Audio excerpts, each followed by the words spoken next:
If we went way back in 69, if that was real and y'all ain't lying, then NASA put a man back on the moon. Always over budget and always way behind. You need 5 more years and another billion dimes. And you promise to put a man back on the moon. If y'all pass the belts and that's the truth, then load the rocket and show us all the proof.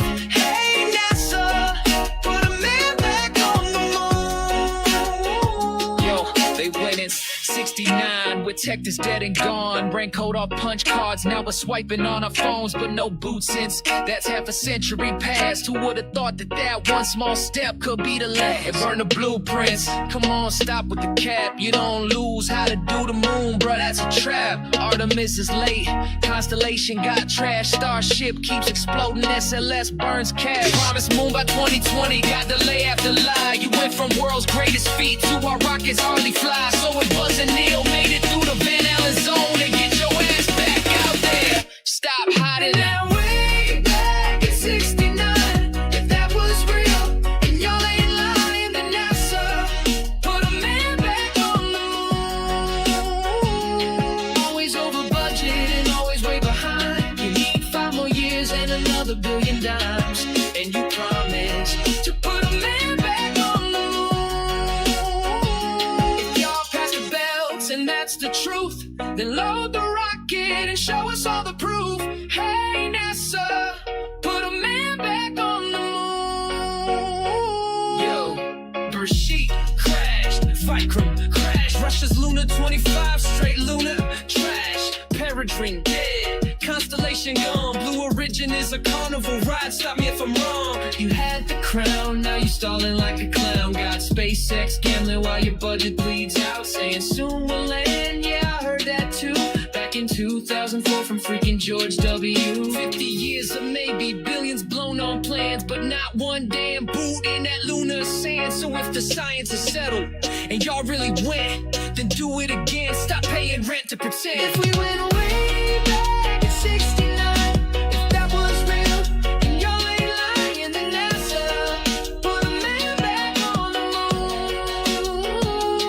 Always over budget and always way behind. You need 5 more years and another billion dimes. And you promise to put a man back on the moon. If y'all pass the belts and that's the truth, then load the rocket and show us all the proof. Hey NASA, put a man back on the moon. They said we went in 69 with no computers, but now we got AI, GPS, touchscreen cockpits, and they still can't land a fucking robot without blowing it to pieces. Something don't add up, homie. They say the moon's too far, like that line just sells. But they sent a car to Mars, man, what the hell? You filming high res on a 1 billion-mile probe, but your moon feed in 69 look like a strobe. Look, if it's see-through Buzz and Neil got their curtain rosin string, then fire it up again and do the damn thing. Don't show me cartoons, don't bring me delays, don't spin me dreams with the Artemis phase. We seen all the lollygag wasting our green, some even ask if our green is paying green screen. Just stop with the talk, the gas and the lies, either put up a flag or kiss the past goodbye. If you did it back then, and that's really the truth, then strap in tight, shut the fuck up and show us the proof. The longer you wait, the more obvious it gets. As things become late, there's no more bets. The one question left is did you put a man back on the moon? If we went way back in 69, if that was real and y'all ain't lying, then NASA put a man back on the moon. Always over budget and always way behind. You need 5 more years and another billion dimes. And you promise to put a man back on the moon. If y'all pass the belts and that's the truth, then load the rocket and show us all the proof. Hey NASA, put a man back on the moon. Put a man back on the moon. If I were you, I put a goddamn man back on the moon. And welcome everybody to another episode, or whatever you want to call it, another installment, hopefully the finale. We'll see how we do. It is a another expose, if you will, of Dave McKeegan and myself reviewing the Apollo moon missions. Let me see if Dave is here. He is. Let me bring him aboard. Dave, how are you, my friend? Yes, I am very well. Thank you, Jeran. Yourself? Excellent, excellent. We're going to try and keep the show a little bit short today because I do have swimming to do with my son. So that is the reason for me. Let's see if we got you on screen. We do. All right, ready for another installment? Or the final, the good finale? to go. All right. You said you've got some other images you wanted to show me?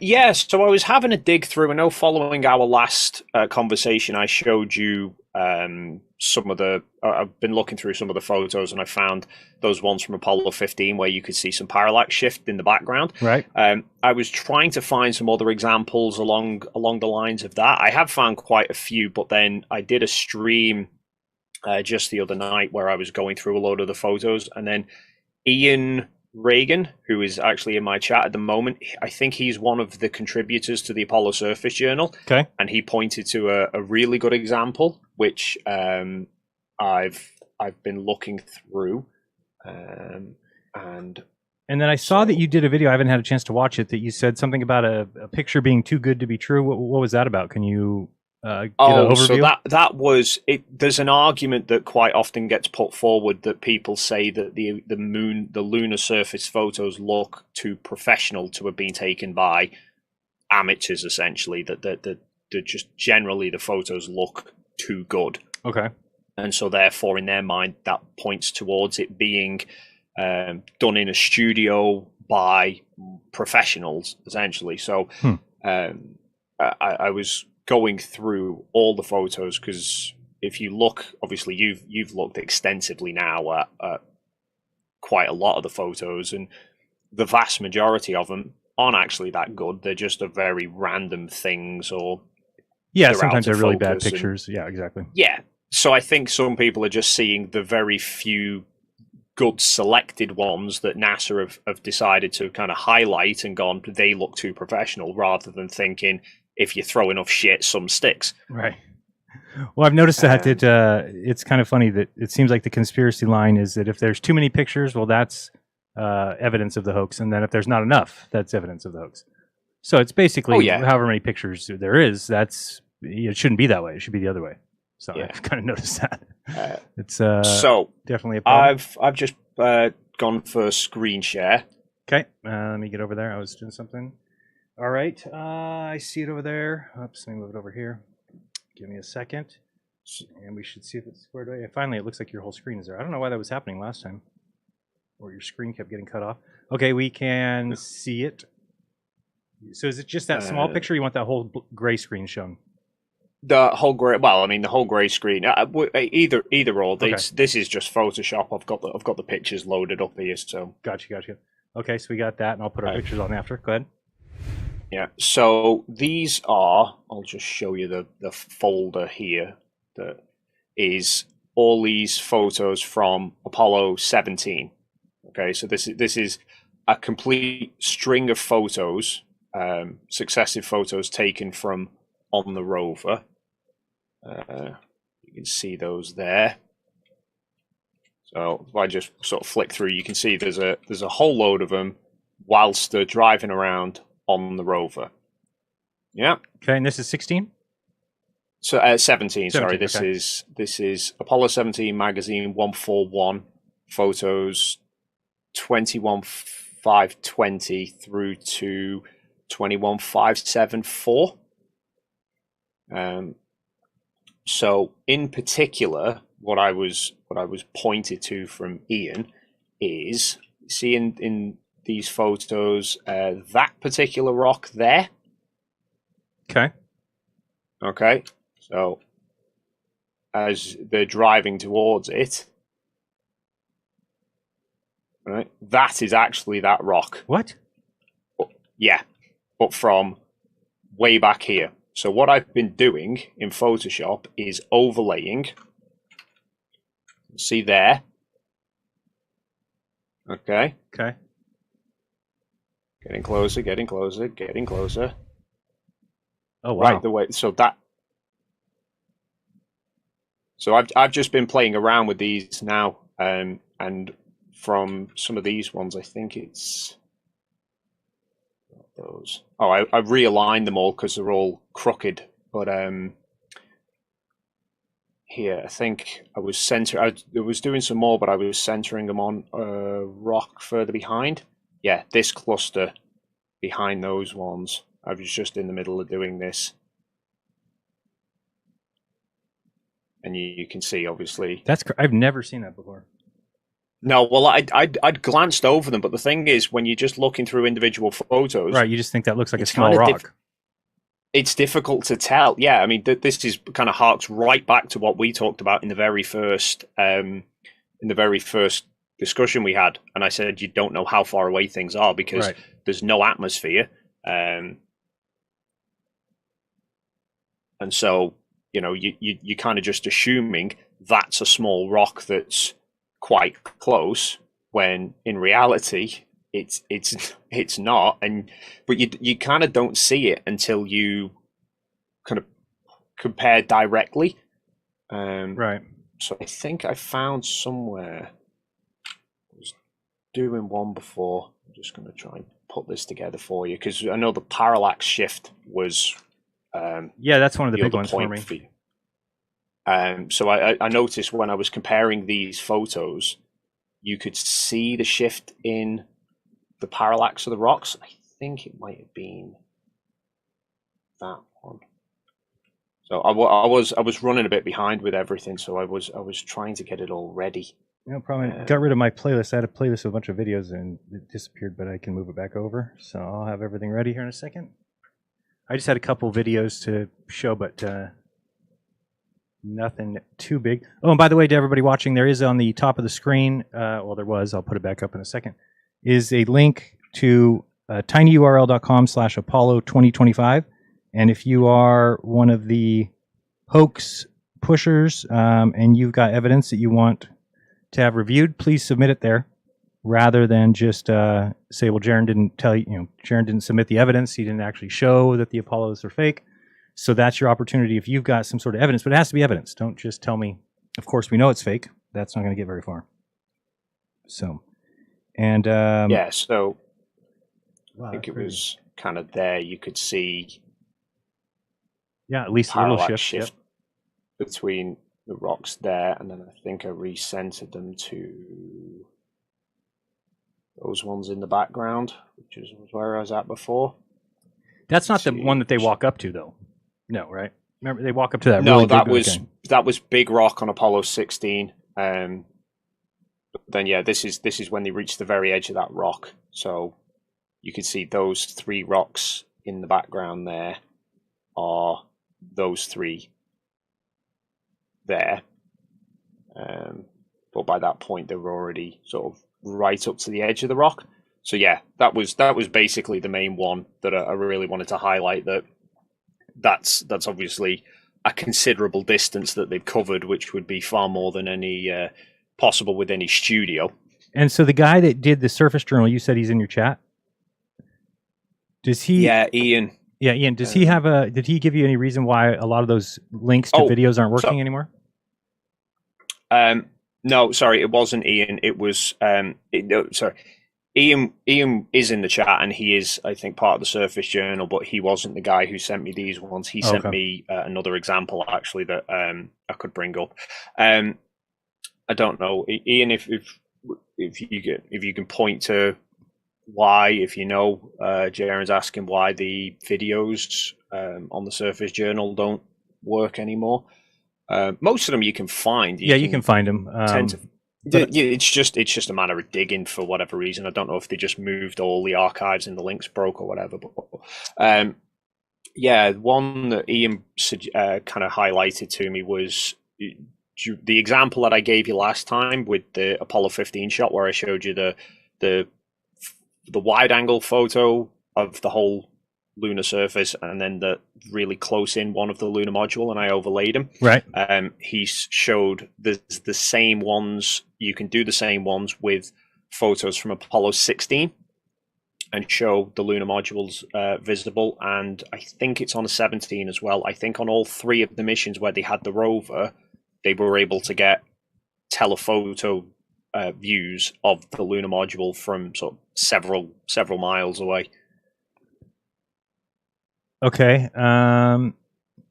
Yeah, I'm still looking for. I've got a couple questions on. There's him throwing a couple things that I thought was interesting, but also the part where he's supposedly drinking water. I want to find out if you've ever looked at that, but I'll find it here in a second. And then I am watching him throw things, and you definitely have. I think that's probably the best evidence of it being real is the throwing of things, and then that responding is in a less than 1G atmosphere or environment. Pretty hard to dispute that. Oh, is this the one here where he throws this bottle? Yeah, I got to show you this one here. Let me bring up this. See, because a lot of people have asked me about this particular one, and I just don't know if the storyline is that he is actually drinking or if he's not. Let me bring up this real quick. 1 second, I'll put it in here. Do we have pot player on here? Scene player, pot. Come on, be on there. There it is. Okay, so you should see this. Oh, that's going to be in our way. Maybe there. Okay, now you should see it. Okay, you see that one? Yeah. Okay, so this is, we'll go ahead and put some volume on it. Bob, I'm going to take a zap of cold water. Okay, sounds good to me. So he says he's going to take a zap of cold water, and they kind of keep following him. Whee! And he looks like he's reaching for something to drink. Looks like it's getting dark out, is it? And then watch. It's not. It passes him, goes right back, and now he takes what looks like a bottle of water. Oh, we is in and throws it. trouble. I think I may have gone the wrong way. I did. I went to min instead of max. So he's not supposed to have drinking that. Do you know, I heard you mention that. I think you mentioned it at the end of the last one, and I remember looking into it, and I can't remember what the answer to it was. They had a way of doing it because they were on EVAs for several hours, so obviously they'd need, and they were doing a lot of working and the like. So they did have a method of drinking and eating. I think they had food stored. I think they kept food. Oh, they had like a little protein bar, not a protein bar, like a little snack bar or something, like just in the front of their helmet. Yeah, they could eat from it. They could. Yeah, but I think they had a mechanism for water as well. But I don't think that was a bottle. Okay. Yeah. I thought the water supply was in the backpack.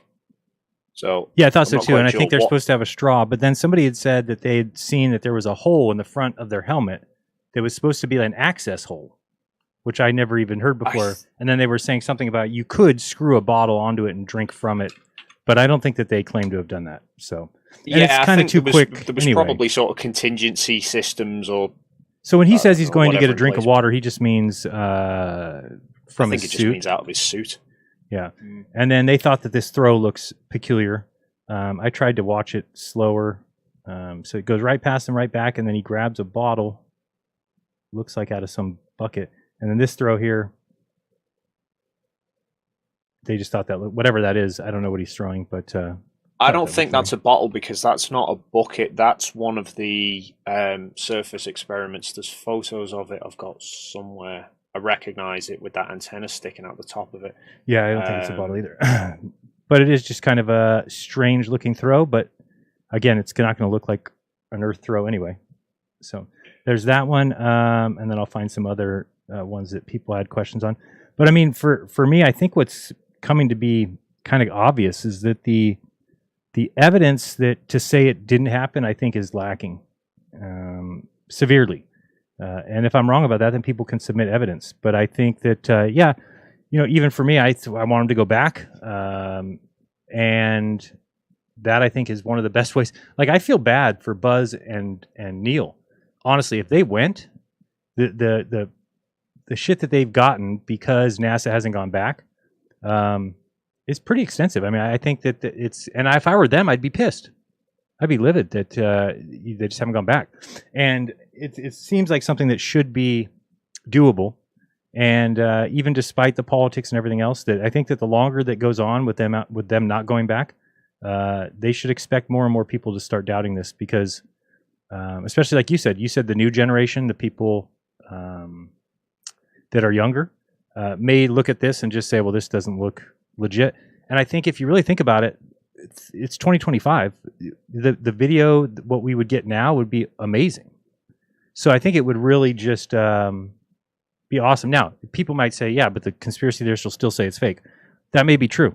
But there's some of us, myself, that would be ecstatic to see an updated version, something that with today's camera equipment, today's capabilities.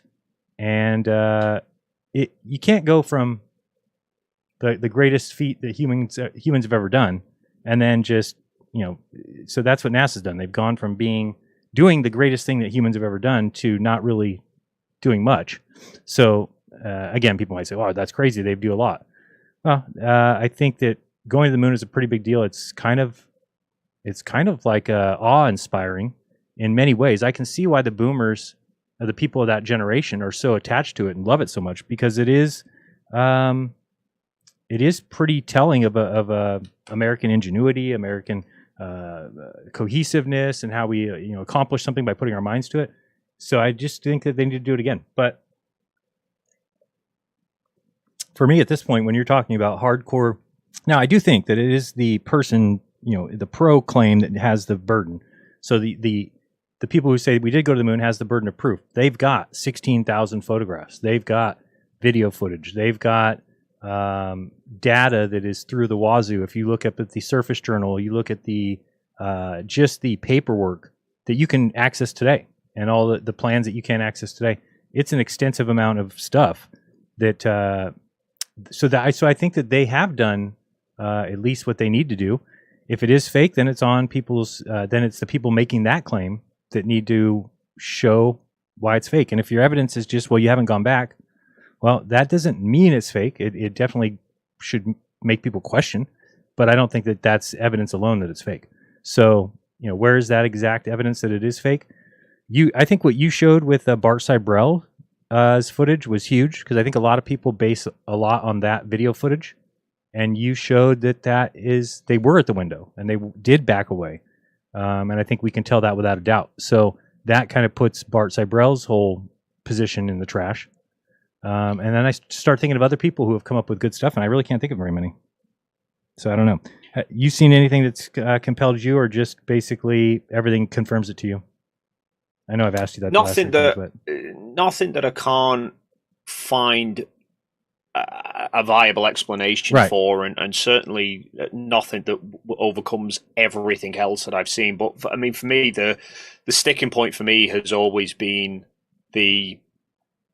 if you're going to say it was faked, you need to have a viable answer for how it was faked. Mm-hmm. So for the lighting that we see, obviously, like we've covered before, it's not lighting that I've ever seen anybody be able to replicate accurately on Earth. Right. And you're talking about the even lit terrain plus the hard shadows, that kind of thing?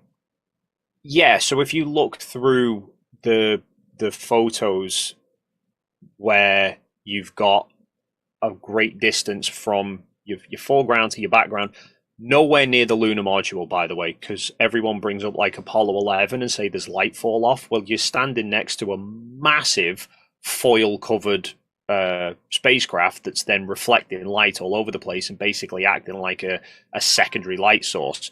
But if you look at any of the ones where they ventured further away from it, you'll see that the shots are the terrain near them is just as evenly lit as way off in the distance. There's no sort of fall off into the distance like you would get with studio lighting, but everything's also only got one shadow, so it can't be multiple lights, and the shadows are very hard edged, so it can't be like soft diffuse light like I've got above me here.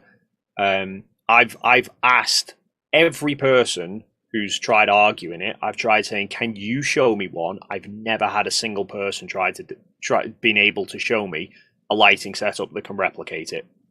I had somebody argue and say, "Oh, boxing rings, they're evenly lit." I'm like, but they have no shadows because they've got lights right the way around them lighting everything up.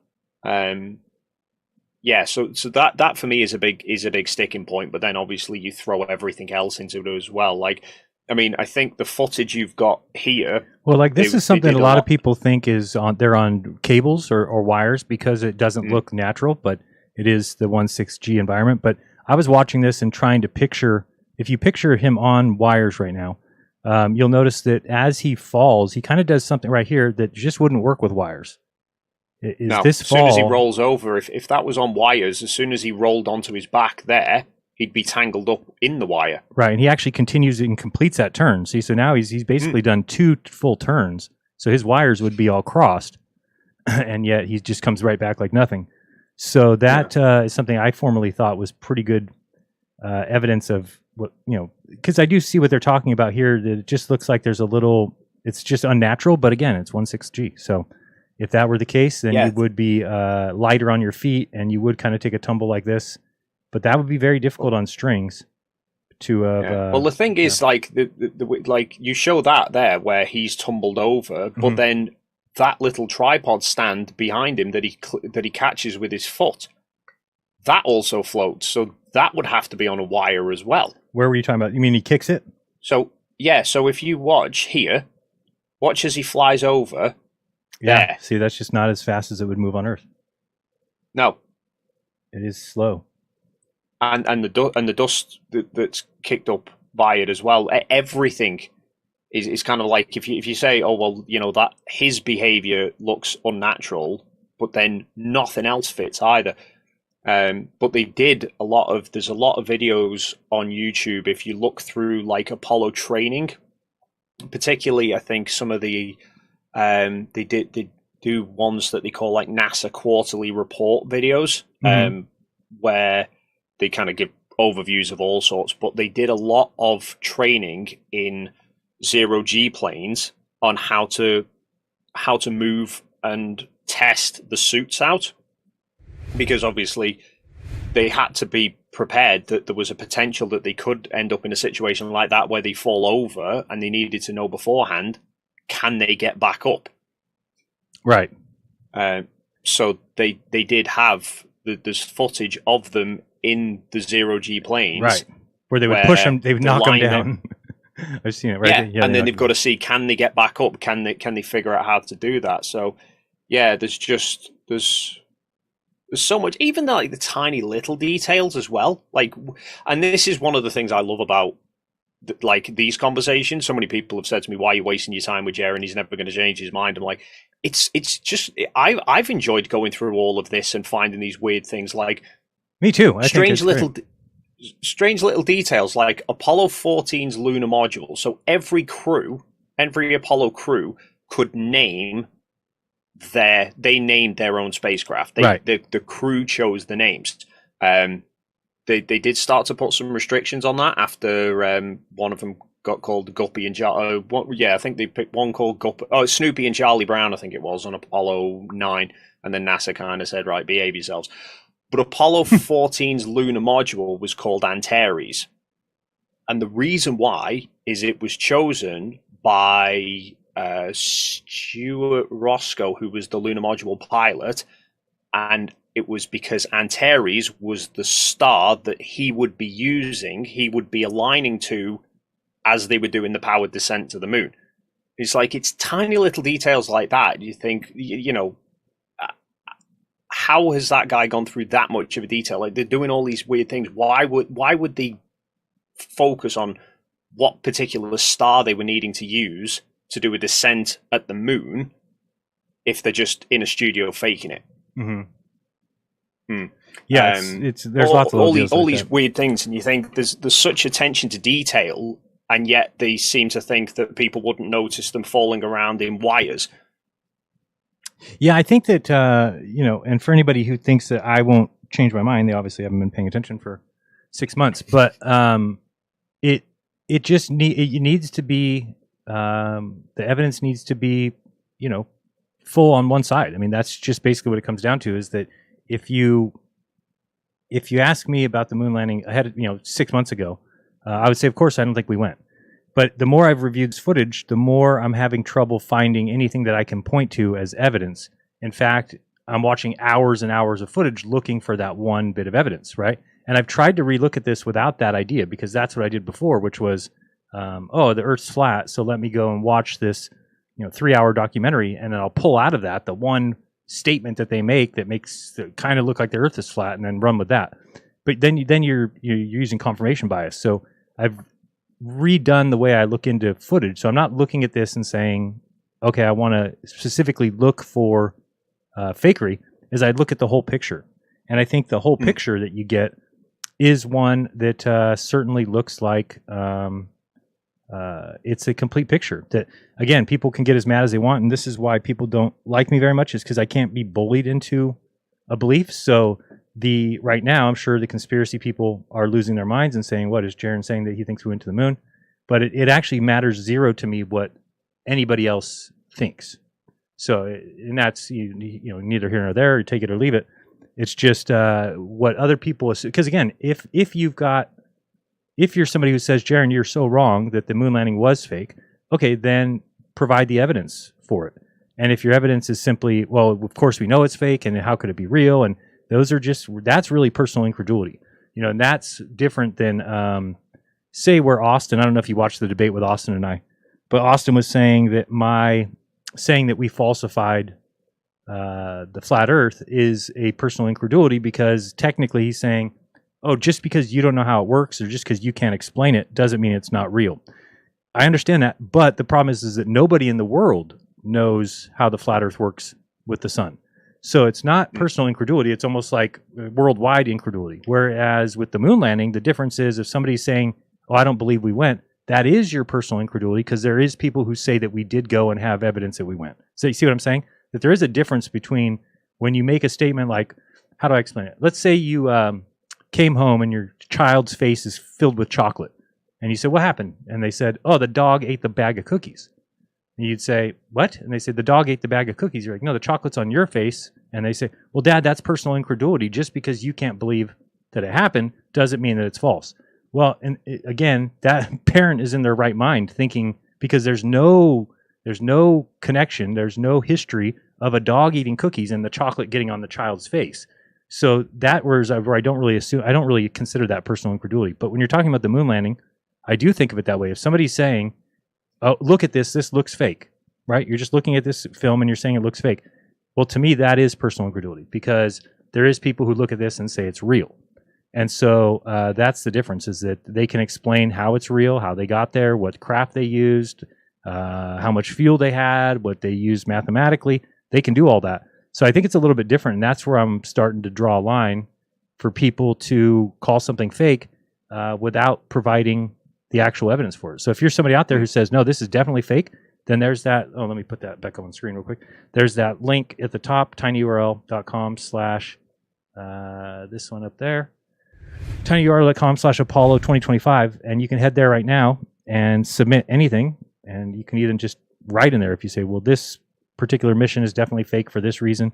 But usually I hear things like, oh, there's no video of them taking the car out of the rover, but there is, right? It's always like people just saying things that they think is true, but they haven't actually looked into it, which is kind of becoming a thing that I'm noticing in the flat Earth community is, they just haven't. I showed last night when people show Admiral Byrd say that there's land on the other side of the South Pole that's never been explored, the size of the United States. Everyone jumps to the conclusion he's talking about some extra land beyond the ice wall. But if you actually watch that interview, he's clearly a globe believer. He's talking about being on the top and bottom of the world. And then he says that on the other side of the South Pole, there's an area as large as the United States. Well, guess what? Go to the South Pole and look at the other side from Middle America. And there is an area of the Antarctica that's as big as the United States that's never been explored. That's the other side of Antarctica. So I just think there's a lot of these misunderstandings, or these, maybe they heard somebody say it, and so they've just adopted it as being true. But I'm open, again, to the evidence of convince me one way or the other. For me, I would say if they went back, I would be convinced in a second. But that's the only thing holding me back, is that it seems to be something going on with NASA that they can't or don't go back. And again, it could be just politics. But as a country, can't we come together and just tell them to stop playing games and get back there? I think. Do you remember what I said to you in Punta Arenas after we got back from Antarctica, and you'd said, Were we on the bus? Yeah. Okay, I remember being on the bus. What did you say? So, because you were having kind of difficulties of going, the globe's the only thing that fits everything. Right. But it's kind of like, I think you were right in that transition point where you were like, it's the only thing that explains everything. Right. But you couldn't quite bring yourself to fully kind of commit to it. Right. And I said to you that it's not a concrete change your mind. You go with wherever the most evidence points to. Right. And if everything's pointing towards the globe at the moment, then you go with the globe unless somebody can come up with a flat Earth model that can explain everything. Excellent way else. to put it. Yep, excellent way to put it. That's what you get. And then if there's, you'll never have two completely different models that perfectly match everything. There will always be differences. Right. So if everything fits a globe at that moment that you know of, you go with a globe until you find something that can explain everything better. Right. Science does it all the time. It's how we've gone from Newtonian gravity to Einstein, because everything early on was fitting Newtonian gravity. So we'll just stick with Newtonian until we find something that can explain everything else better. And it's, no different than with flat Earth, globe Earth, and should be no different than with the moon landings. And you talk about, like, everyone brings up the burden of proof. Well, I think people use the burden of proof, like Austin seems to extensively misuse that as a cop-out of not explaining things. Right. Because it's the person with the positive claim has the burden of proof. Well, NASA turned around and said, we've been to the moon. Now, if they just said, we've been to the moon, you could turn around and go, I don't believe you. I don't think you... That's the negative claim of just going, I don't think you did. Right. When they bring up all the thousands of hours of photos and videos, that is their proof. Right. For you to then go, you can't then just go, I don't think you went to the moon. You're then saying all of that must have been faked. Right. That becomes then a positive claim to go, the moon landings were fake. The burden of proof then shifts to the conspiracy theorists. And if you could show come up photos with evidence to show it's fake. Right. If you show photos that are impossible, angles that couldn't have happened, things like that, well, then you've got evidence. And that's the thing about these 16,000 photos. For all those who think that the moon landing is fake, and I get it, if you're a conspiracy theorist, you think the moon landing was fake. So it is on you to go through those 16,000 photos, and really, are you going to reach the conclusion that, they just were able to perfectly hoax these 16,000 photos, and that you cannot find any incongruencies, you can't find any parallax things that should be one way and are not? I mean, the only thing I've found is that possibly the Google Earth, or the moon, whatever you call that, Google Moon, is incorrect in some of its altitudes, right? I mean, that's basically... Ian did say, he pointed that out, because I was talking about that on the stream, the research stream that I did, and he said, kind of, don't take everything from that with a pinch of salt, basically. He said it's quite temperamental, and it's I think they've probably not invested as much in extensively getting that as accurate as they do with Google Earth, because obviously more people use Google Earth than they do Google Moon. Right. No, I think that's you're right about the amount of evidence and what it should do, because I think people really feel like, and maybe it's YouTube that did this, that it pushes people into one camp or the other, right? It almost doesn't allow you to be in the middle. And I think that like when we went down and saw what we saw in Antarctica, which shows without a shadow of a doubt that the AE map, or any flat map, because I think all flat maps will be AE maps, it has been disqualified. So the hope would be that we come back and that everybody who is a flat earther recognizes that, okay, our idea about the flat earth was wrong. The globe has the position of power right now as far as fulfilling observations and things like that. And then, so you can say, okay, yeah, it looks like the globe is true. And then in the back of your mind, if you want to keep thinking that the Earth's flat and look and try and find evidence for it, then that's fine. And then if you find that evidence and bring it forward, the problem I have with the Flat Earth group is that they act cocky as could be, as if they have all the evidence. They act like they've got a position in the debate. And I don't think that they do anymore because they don't even have a map or they don't even have a model. So it's kind of the same thing that I'm seeing for the moon landing hoaxers is if you think you've got a neck and neck kind of race, if you think then I need to see some of that footage because I'm having a hard time finding footage that's equal to the amount of pro footage from NASA. So I'm just seeing very similar kind of trajectories of the ideas that people have about it. It's unfortunate because I really thought this was something, and I think I said, and hopefully nobody goes back in my old videos and finds where I said this, because at some point in the past I said something like, I'd bet my life that they didn't go to the moon. So somewhere in the past I said that. I hope it's been deleted from the internet and never to be found again. And then I could just pretend like it's a figment of my imagination. But, and why did I come to that conclusion? Well, it just, the narrative fits, the fact that we haven't gone back, I think is huge, but I also think that that's not evidence. I mean, I went to the Philippines in, 1994. Well, I haven't been back. So, I mean, is that really evidence to say, okay, well, he's never been? No, not necessarily. I think that, should they go back? Yes. Am I going to have a problem every year that they don't and every year that they delay? Yes. But that's my own personal thing. And I just think that as easy as now, I think it should be. It's something that should happen. Now, I know somebody said the other day there's been like 600 missions, or I forgot what the number was, of missions to the moon. But as far as putting people there, I think it'd be great to do it again. That's all you can do. Yeah, I mean, it definitely would. But I mean, they did, technically. Right. They did 6 landings just in a very short space of time. And then they've kind of gone, well, we've done that. And because didn't they have 18, 19, and 20 planned? Yeah, so they had originally they were planned up to Apollo 20, right? And then in early 70, I think it was, they scrapped Apollo 20, and then it was September of 1970, just after Apollo 13 went tits up. They wound up scrapping 18 and 19, but those were because of budget cuts. If you look at NASA's budget, they peaked at 1966, and then it started to trend down. So they were kind of forced into cutting back on missions, and they wound up repurposing one of the, I think it was Apollo 20's Saturn V is what was used to launch Skylab. Oh, okay.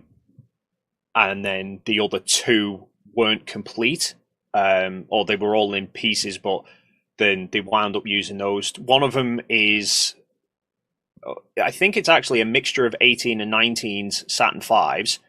That is that where in whichever museum it is in, I think it's the Kennedy Center or wherever, they've got like all the pieces of a Saturn V laid out along the ground. Yeah, it's on there. Yeah, that's actually pieces of the 2 outstanding Saturn V's. And then the rest of the pieces they shipped off to various different museums around the world, or at least around America. I think it's to like various places where there was companies that contributed to building the rockets and stuff as well. Now this, I wanted to show you these things here too when you get a chance. Go ahead. But yeah, so it really does come down to politics, and the thing is, if you look at it, like I pointed out to you last time, it's down to politics, and it's down to their incentive. Is there a big enough incentive to spend whatever it's going to cost? Kennedy himself said in 1962 he had no interest in going to the moon. Right. He wouldn't have spent the amount of money that it cost in going to the moon. And this was when he was going off the figures that he thought it was going to be. It wound up going even more. He basically accepted that he destroyed the country's budget for several years to go to the moon, but the incentive was there of, we need to beat the Soviets. We need something to outdo the Soviets in. And because the Soviets were ahead, the moon was the only option they had available. If there was something else they could have beaten them to that was less extreme, then he would have probably gone with that instead. But it was only because that it was that driving force of beating the Soviets that caused him to want to spend that much money. Right. Then he died, and he was obviously Democrat, and then he was replaced by LBJ. Yeah, who is still Democrat, and I think so basically it stayed Democratic until, was it early '69 Nixon came in? It was right before Apollo 11. So by that point he's come in, Apollo's pretty much already done before it's made any significant change in political parties. So if you think about all of the space missions, whenever they get cancelled and postponed, it's always one political party dumping on some the other political party's plans. You know, that's usually what Republicans said we'll do Constellation. Democrats come in and go, Constellation's not working. We're scrapping it and we're going with SLS. Now Republicans are back in, going SLS isn't working. We're going to go with potentially something else.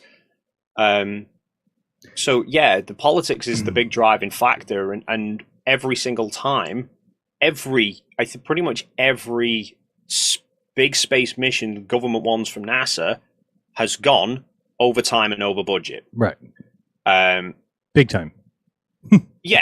All of them do. Apollo was more budget than they were intended. And not just spending. those, but James Webb, Hubble, you name it. They're all way over. Everything does to an extent, but Apollo was a massive expenditure that they can't then kind of find other ways to save money for it. It's a case of the government needs to put the money in and that's it. The shuttle was going to do the same thing. Like I said last time, but basically they turned around to Jimmy Carter and said, we can either, you've sunk this money into it already, you can either give us some more and we'll finish the job, or we can scrap it. And if it wasn't for the fact that the DoD wanted the shuttle for launching satellites, the shuttle probably would have been scrapped in favor of finding something else as well. Right.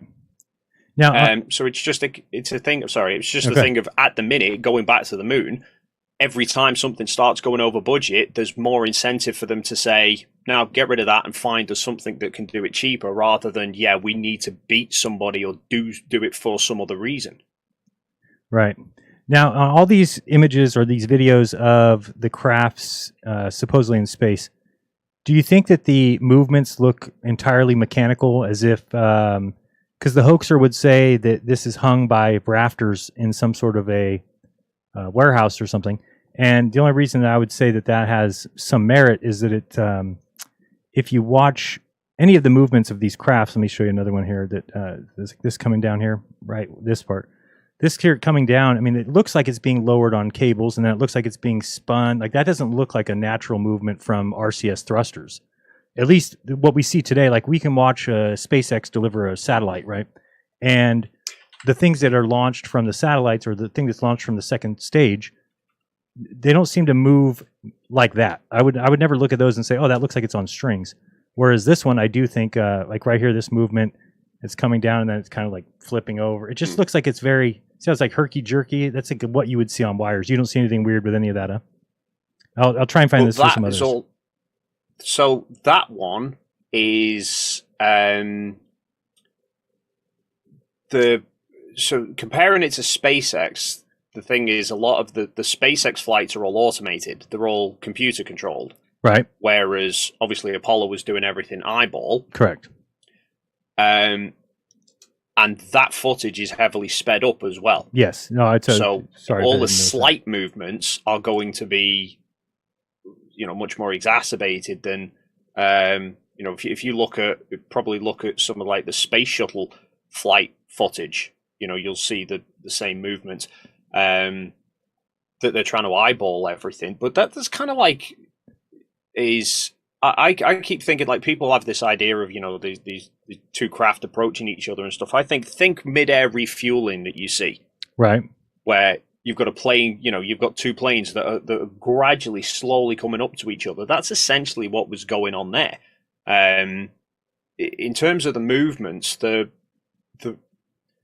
those two different videos kind of go against each other in terms of like the idea of being on wires, because you showed the lunar module and you're saying it's bouncing around like it's on a wire, but then you showed the command module do a full flip and it was dead smooth, because they're in space, they're in a vacuum. So the moment they put a little bit of thrust in, and then stop it, it's just going to go in a steady, gradual roll, which is what the command module did. They just did a full pirouette round from a distance, whereas the lunar module, the juddering came in as they were getting closer to each other because they're trying to align themselves properly with for docking back up again. So I think you see the same in Apollo 9. That's the thing is whenever you put ones like that to me about, could these really be above the moon, try and find a similar example from one of the other missions beforehand, because there was always the great thing with Apollo is there was a mission that covered pretty much everything. Right. So everything that you can see them do above the moon, they did above the Earth on Apollo 9. So here's some good... yeah, you're right. This is totally sped up. So let me slow it down so that people don't see that and think that's what they're trying to say. Go ahead. Just like that, so the footage... Oh, yeah, the other thing is, you look at that footage, you can see the reflections of the astronauts in the window. When you slow it down, you can actually make out as sometimes the outlines of the suits. Yeah, I've thought I saw something weird before, and then I did slow it down, and it was a reflection of that astronaut. Yeah. But on the lunar module one that you just showed, where they were turning right the way round, and you saw the back of the ascent stage, there's damage to the back panels which were caused from the liftoff that you can actually see happen in the takeoff video. Right. So you're talking about this one again, here? It's not so it was I think before that bit. Yeah, you can see there. I mean, that's a reflection there. Yeah, I don't even know how you would, again, like you said, coming up with the way that you would fake this is kind of hard to even explain, because you do see the reflection. They are inside of a craft with a window. Again, could you just have some made up thing outside the window? I guess, but it is pretty. Somebody's even got as well. I think it was on Apollo 11. I'll see if I can find it. Again, there was that many cameras as well. So not only were they there, it is. I'll put a link to this in your chat. Thank you. As well as mine. There. And again, I always thought things like this were weird, but it's not evidence of it being fake. It's just one of those things where you're like, wow, it's really weird that they would put the canister for the film on the outside of the craft, but maybe they did it because they also wanted to show the capability of going out there to get it. I don't know. No. So these ones were they had something called the sim bay, which was basically like a portion of the service module, right? That had a bunch of different scientific experiments, and one of them they had in there was called the mapping camera, right? So while because the later missions were on the surface for much longer periods of time, they basically thought we need something to do for the command module pilot. So they had a mapping camera. So as the command module was orbiting around the moon, they had this camera fixed pointing straight down, mapping out the surface. But the film for the camera was then buried in the service module, so they needed to retrieve it before they came back to Earth, which is why they then did the deep space EVAs, right, to get them. What do you think was? I just popped. Thank you in the chat. Yeah, so I'll pop the link in the chat. I don't know if it's where it disappears. What is your opinion of why Michael Collins says in the post interview that he doesn't remember seeing any stars?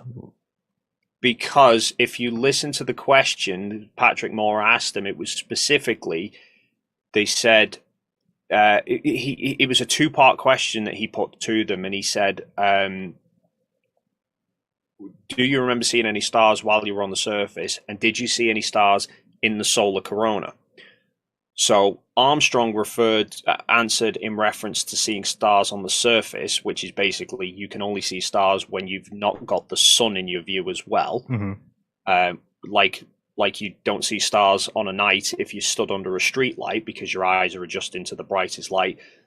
But the solar corona was in reference to on their flight to the moon, they passed into the moon's shadow basically the moon eclipsed the sun, so they got some photos of the sun's outer. Well, they call it the corona. You see it.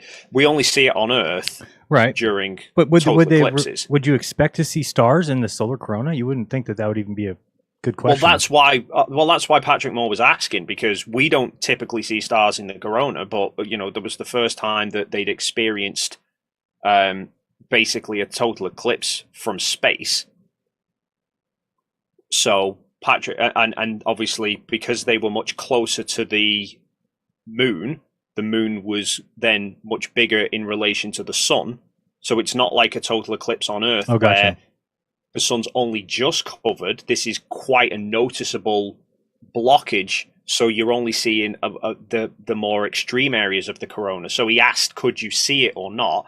Because the photos that they had weren't particularly great. Mm-hmm. Which is sort of why the uncertainty as well, because Patrick Moore was an astronomer. So that was of a big interest to him, whereas for Armstrong and Collins, they wouldn't have been paying too much attention to it so much, so as to sort of make a big song and dance if they could or they couldn't. So I think that's why he was interested in finding out. But yeah, did you get the link that I sent you, or you put it in this chat, or I put it in your chat? I'll put it in again just in case. Yeah, I don't see anything there. Let me check. No, not in Zoom. Sorry, in your on your video, in your live chat. Yeah, I'm looking at the live chat. I don't see who's the last person you see chatting. November, Dan Davenport. Yeah, no, but yeah. So about two or three up from November. What the heck? I don't see you. I'll put it in the Zoom chat here. Yeah, put it in the Zoom. I don't know why I don't see it on there. Maybe you're blocked. Probably should be. Yeah, probably wouldn't surprise me. This is that video there. Okay, so you put it in the chat. Thank you. Let me grab this.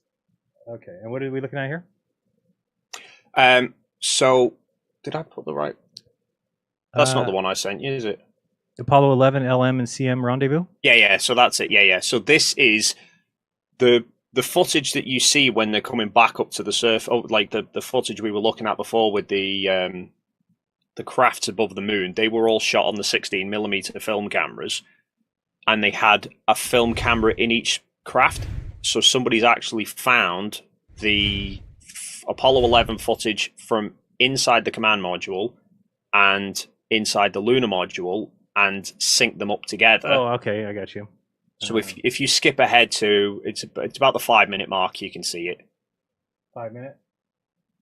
There-ish. Let me move this so they can see it better. This is all jacked up. Or yeah, display capture 2. Okay. All right, I think I've got it a little better here. That's that'll be good enough. All right, there. With sound, or we don't need sound? Yeah, that's close. Okay. No, it's there's no audio to it anyway. But this is you can speed it up and skim through it if you want. So this isn't sped up footage. This is how the camera actually recorded it. I don't know what frame rate they were shooting at, but this is the two cameras, like you were talking about last time about when you get two cameras facing each other. This is two cameras facing each other. Right. So if one of them was on wires, the other camera should be looking at a sort of a great big crane rig or whatever.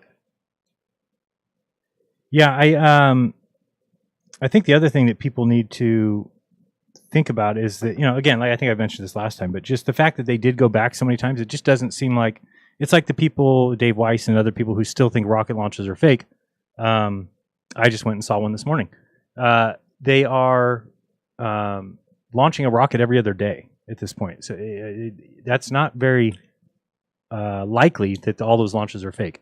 If they were launching 6 a year, maybe I would say that there's possibility there. But when they're launching 180 a year, it's probably time to. So it's the same thing with the moon landings. Is that if it was fake, would they go 6 times, or actually 7, even more than that? Yeah.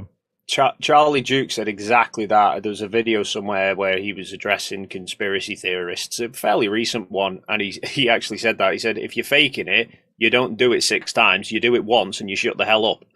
Right. Or maybe you're afraid that people will say you only did it once, so you do it twice. But once you start, you're not going to just keep adding more and more. I wouldn't think. No. More chances for people to expose you, really. if you think back to the very first conversation we had, in fact, pre our first conversation, it was the VIP hangout. I suggested you look at Apollo 10. Right. Because for me, if you're going to fake it, not only do you do it the least number of times in going to the moon, but you do the least amount of prep for it as well in terms of preceding missions. Right. So explain that to people if they don't understand that what Apollo 8, 9, and 10 were. So, obviously, Apollo 1 blew up on burnt up on the launch pad, so that got scrapped. Right. The planned Apollos 2 and 3 got scrapped. So they launched from Apollo 4, which was an unmanned test flight of the command service module. Then they did Apollo 5, which was an unmanned test flight of just the lunar module. Apollo 6 was another flight of the command service module, but it went much further out into space. It actually went right out into the Van Allen belts, through the worst part of it, and back again. So in terms of the radiation and stuff, they already knew the radiation levels before putting any people through them. Then Apollo 7 was a 2-week-long test of the command module in Earth orbit. The plan had then been to do a test of command module and lunar module in Earth orbit, then do a test of it sort of partway to the moon, and then in orbit around the moon. But then, due to a delay with the lunar module, they changed it to Apollo 8, which was a flight of the command module all the way to the moon, to lunar orbit, and then back again, so that they had the bragging rights to say they were first to reach the moon. Then Apollo 9 was the test flight of the lunar module, manned, like 2-week-long mission where they tested extensively the lunar module in Earth orbit. Then Apollo 10 took all of that and basically did a full dress rehearsal of Apollo 11. So they flew both craft all the way to the moon, got into lunar orbit, descended the lunar module down to within 50,000 feet of the surface, and then brought it straight back up again, docked, and came home. And my argument would be, what the hell would be the point of faking Apollo 10 if you're not really going to the moon? This was only 2 or 3 months before Apollo 11. So why not just say, if you're faking it all anyway, what's the point in having... Because there's all the footage as well. There's all the footage, there's all the photographs for it. So they would have to have faked all of that. So you can't even say, oh, well, they were doing it for practicing to see if they could do it. Like, you've just done it. If you're going to practice it, you do it before you publish everything. Right. Why not say, we're going to land Apollo 10. We're going to do it, and make Apollo 10 the first one to land on the moon.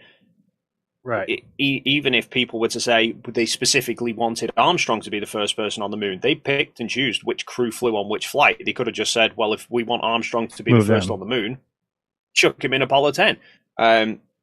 So yeah, the kind of what the point of the Apollo 10 flight was, no idea if it's all being faked. This is actually on the screen. I'm just showing people. What you're showing here is pretty incredible, because if you watch this, those are synced. You can see it here. There's possibly a half a second off or whatever, but yeah, they're pretty much bang on. Yeah, I mean, you can see as I'm kind of thumbing through this screen here, you can watch it as it turns. Watch right here as it starts turning to the right. See that little twist there? Again, this would be. Let's put it this way. At this point, it's either the greatest fake of all time or it's the greatest thing humans have ever done. It's one or the other. Yeah. And the other thing as well is it's a case of, like, if you're going to fake it, not only do you fake as least amount of missions as possible, but you would fake the least amount of work as possible. So, why do all of this stuff? Why have all of this footage of the crafts in orbit, and you just do the few odd televised ones? Right, and if it is on wires, then again, you're probably not going to show that. You're going to try and show the things that don't. What the hell would be the point? Yeah, you're going to have people that you're going to know it's going to look mechanical. I want to hear this question here. This is what Dave was just talking about. So see if he's got a second part of the question, and that's what Collins is answering. Out that incredible moonwalk, did you find that the surface was equally firm anywhere, or were there harder and softer spots that you could... He has one more question here. Oh, I thought that was his question. It's not it. I think the For a woman to No, become so- an astronaut. Sorry, I thought that He was asked two questions. Yeah, so he asked that one about the texture of the surface. Armstrong gave an answer, then Aldrin gave a big long answer. And then he asks right after that or later? anywhere, It might or be where that, the I can't- harder and softer spots. So he's right there. He asks that. Then it looks like Aldrin gives an answer. He gives an answer, and then they go on to some girl. So I might. Oh, it might have been. Maybe he gave it as earlier. a two-part question, and then they threw the.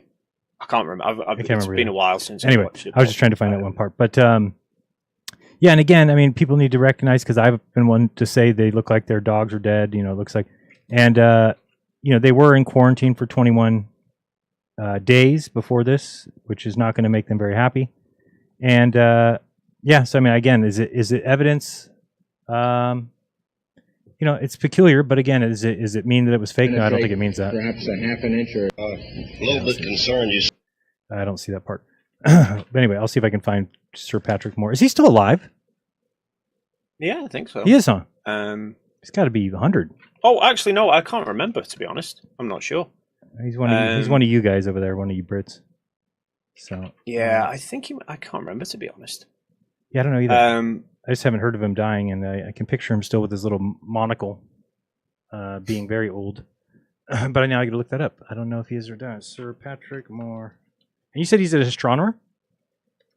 What'd you Yeah. say? Oh no. My chat's saying he died. No, he died quite a while ago, apparently. Oh, really? I think he 2012. was Wow, a I astronomer. didn't know He was, that. he was heavily into it anyway, at least. Yeah, it says Um, English amateur astronomer. Okay. Yeah, 2012. So he's been gone a while. Somewhere, I thought, within the press conference, I think earlier in the press conference, they showed they talked about them flying into the shadow of the moon. Yeah, for the eclipse. I don't know why I'm not finding it. yeah. I mean, I could find it on YouTube, I'm sure. But oh wait, there he is. I think maybe it's. Oh, I think that's what we just watched. to accomplish. I have two brief questions I'd like to ask, if I may. When you were carrying out that incredible moonwalk, did you find that the surface was equally firm anywhere, or were there harder and softer spots that you could detect? And secondly, when you looked up at the sky, There we go. could you actually see the stars and the solar corona in spite of the glare? In rather flat regions, the footprint would penetrate perhaps a half an inch or sometimes only a quarter of an inch and gave a very firm Did they take it out? We were never able to Oh, here we go. Sorry. compacted on the material underneath it. So we feel that you cannot always tell just by looking at the terrain what the exact resistance will be as your foot sinks into a point of firm contact. So one must be quite cautious in moving around in this rough terrain. We were never able to see stars from the lunar surface or on the daylight side of the moon by eye without looking through the optics. I don't recall during the period of time that we were photographing the solar corona what stars we could see. I don't remember seeing any. Okay, so what you're saying is that he changes from saying we didn't see any stars on the surface, from the surface. Then he says, and I don't recall whether or not we saw them when filming the solar corona. So you're saying the solar corona, what they're talking about there, is filmed on the craft when they're flying. So if you Google Apollo 11 solar corona, you can actually find there's the photos of it that they took. So Armstrong basically, because it was a little bit confused because Patrick Moore said about obviously being on the surface and then asked about the stars in the solar corona. So I think Armstrong's just covered both bases and said, right, while we were on the surface, we couldn't see the stars unless we looked through the lunar module's optics, or while we were on the daylight side of the moon orbiting, couldn't see the stars because the ambient light was too bright. They could see it all around the shadow side, but while we were flying in the moon shadow of the solar corona, he can't remember what they could see. Okay, yeah, I do see some Apollo 11 corona pictures. Pretty amazing, that picture from Flickr, what I'm seeing. Right, so I mean, now that you mention that, I mean, it does sound like what he's saying, because if they were filming the solar corona during the eclipse, it would have been on the craft. So Aldrin's saying we didn't see any stars from the surface, and then he says, and I can't recall seeing any when we were taking the solar corona, and then Collins chimes in, I don't remember seeing any. So Collins is definitely talking about when they're filming the solar corona. So he's not responding as if he was on the surface, which many people think. And then also people think, well, he's flying around the back of the moon. He should have seen stars the whole time. But he's not talking about that. It's specifically, and we'll just listen one more time, that he's talking about what Aldrin's talking about, the solar corona. Compacted on the material underneath it. So compacted on as your foot sinks into a point of firm contact. So one must be quite cautious in optics. I don't recall during the period of time that we were photographing the solar corona what stars we could see. I don't remember seeing any. And then a lot of people point out they think that Aldrin elbows him here. And there's actually, I don't know where I've seen it, but there's another view of this same exact conversation from the audience. Somebody's filming from the other side, and you can see there's no elbow. Neil, you were a little bit concerned. You said about stubbing your... So anyway, just something that I've seen people say that, oh, he's upset that he said that. But I think he's just, he said, I don't remember seeing any, and he kind of looks at him like, yeah, me neither, whatever. Yeah, so I think I've found somebody's done...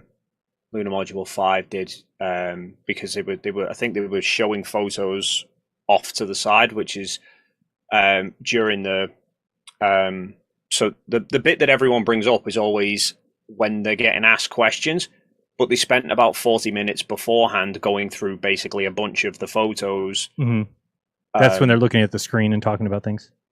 Yeah, so they're showing obviously this projector of photos at the time. So, but then they're not visible within the press conference footage. So somebody synced up which photos with the conversation. And okay, if people are watching this, you can see the astronaut's reflection here, which is pretty incredible. You just saw his sleeve there and his hand. I'll need to rewind a little bit. You can see that. Because again, this is going to be very difficult. You can tell he's got a white sleeve on there, and then you can see as he adjusts here. Where did I see it? Right thereabouts. We could see almost the sleeve in the hand. There was a hand. So that's pretty. I mean, I'm sure. Good. I was going to say, I'm sure I remember on seeing one of them, I thought I caught a view of the actual mission insignia off the suit as well. I've just put in the Zoom chat to you a link to that synced up press conference with the photos, and I've actually put it on the bit where they're talking about where they captured that solar corona photo. Cool, I'll bring it up right now. I just as a reference so that people could see that's what they were actually talking about. So Patrick Moore was asking the question based on that, and that was while all three of them were together. So whenever anyone says, why was Collins answering about it, it's because it wasn't actually while they were on the moon. Right. You can actually see right here that you can see this is a sleeve with like a little patch here in the reflection. And then you see his hand pull away. So I mean, that's pretty incredible, because if it is faked, then they're in a craft, they're filming out the window at this, which now you're getting more and more difficulty of explaining how that could be hoaxed. So yeah, let me look at the chat over here. You said this one, and so okay, got it. It's up there. I'll show it on the screen. Here, turn this on and this off. Okay, just press play from the beginning, or where you have it at. Yeah, I think I've some photographs of it, but our film was just not sufficiently fast to capture the event. However, this does show the brightest part of the solar corona. It extends several moon diameters in addition on each side. They're roughly parallel to that light.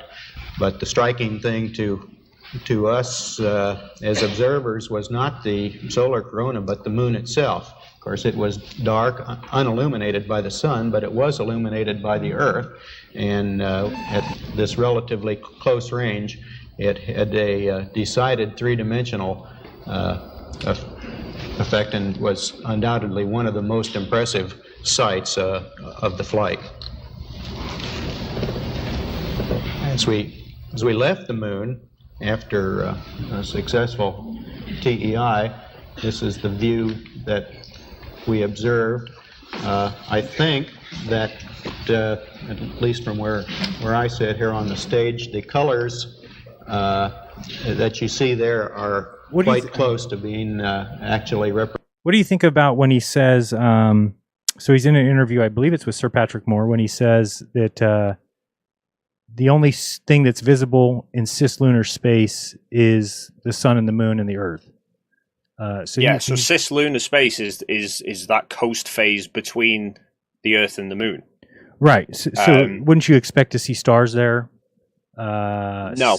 In the same way that you don't see stars in the ISS footage when it's on the daylight side of Earth, because but they're flying away from them, so they're nowhere near the Earth. Once they're 30,000 miles out. But so the only way that they would have a hope of seeing stars is if they had no other ambient light. So the light in the craft would have to be off. Is what you're saying? So you think you know the whole Bart Cybrell saga with the window, right, is because when they brighten up the lens, the window goes really bright. Right. So everyone says that's the Earth, even though you can't see the Earth. It's just the shine from the Earth is that bright that it glares up the window. Right. That's why they covered all the other windows, so that you wouldn't get they covered all the other windows for that one shot, because otherwise they'd get reflections and stuff from the light coming in from the other windows. So when they're coasting to the moon or back again, they've got the Earth in one direction, the moon in another direction, and the sun's off in a completely different direction. And the stars are very, very faint. So yeah, it's kind of it would be pretty much impossible to get those to see stars in that region, which is why they could only see the stars once they got behind the moon relative to Earth. Gotcha. Or relative to the sun, but well, I'll tell you the one good thing about these shows is I would never debate on the side that we faked it. So if that means anything, I wouldn't debate that. I should just point out, in fact, it's all right. Ian's just commented and made a good point, which I'd forgot about, which is they could see stars, but they couldn't see stars. It's through the windows. They had a sextant on board, which is they call it the optics, right? Yeah, so they use celestial navigation for kind of calibrating the guidance systems and stuff. So when they look through that, they could see stars, right? Because obviously it cuts out the spill light from everything else. But yeah, just sort of looking out the window and trying to get a picture of it or whatever, there was just too much ambient That's light. kind of like if you're inside your house, the lights are on, and you try and look outside and see stars, you're not going to see any. Exactly. Yeah. Right. Whereas if you were able to turn off all the lights in your house, possibly you might be able to see them. Even if you do that, though, if you live in it, if you say like I've got a street light right outside my house, so if I turn all the lights off in here, if I go up to the window and I look out, I can't see any stars, because even if I'm not looking directly at the window, at the light, that street light is still putting light all over the window. Right. So I'm then still getting some glare through it. So what are you comparing that to? So the sun coming through the window? Yeah, either you've got the, consider when you're outside, if you go outside on a full moon versus a new moon, right, when there's no other ambient light around. So if there's a reason astrophotographers always want shots when there's like kind of little to no moon, because it just, relative to the stars, the moon is incredibly bright. Right. So they wait for a new moon. If you get out on a full moon, you struggle to see stars even just with a full moon, because of how bright it is compared to the rest of the stars in the sky. Now consider that the Earth is 4 times the diameter of the moon. So in one direction, you've got a moon that is getting bigger that looks bigger than it does here on Earth. You've got a moon, you've got an Earth that is bigger than we see the moon here, and you've got the sun as well, all in different directions to each other. So there's pretty much nowhere that there's no window on the craft that they could look out of that didn't have one of those big light sources somewhere within the vicinity of it. Okay. Have you ever heard where like Leroy Chow is an astronaut that says that you can't see stars on the daytime or the nighttime side of Earth? You heard that during a spacewalk?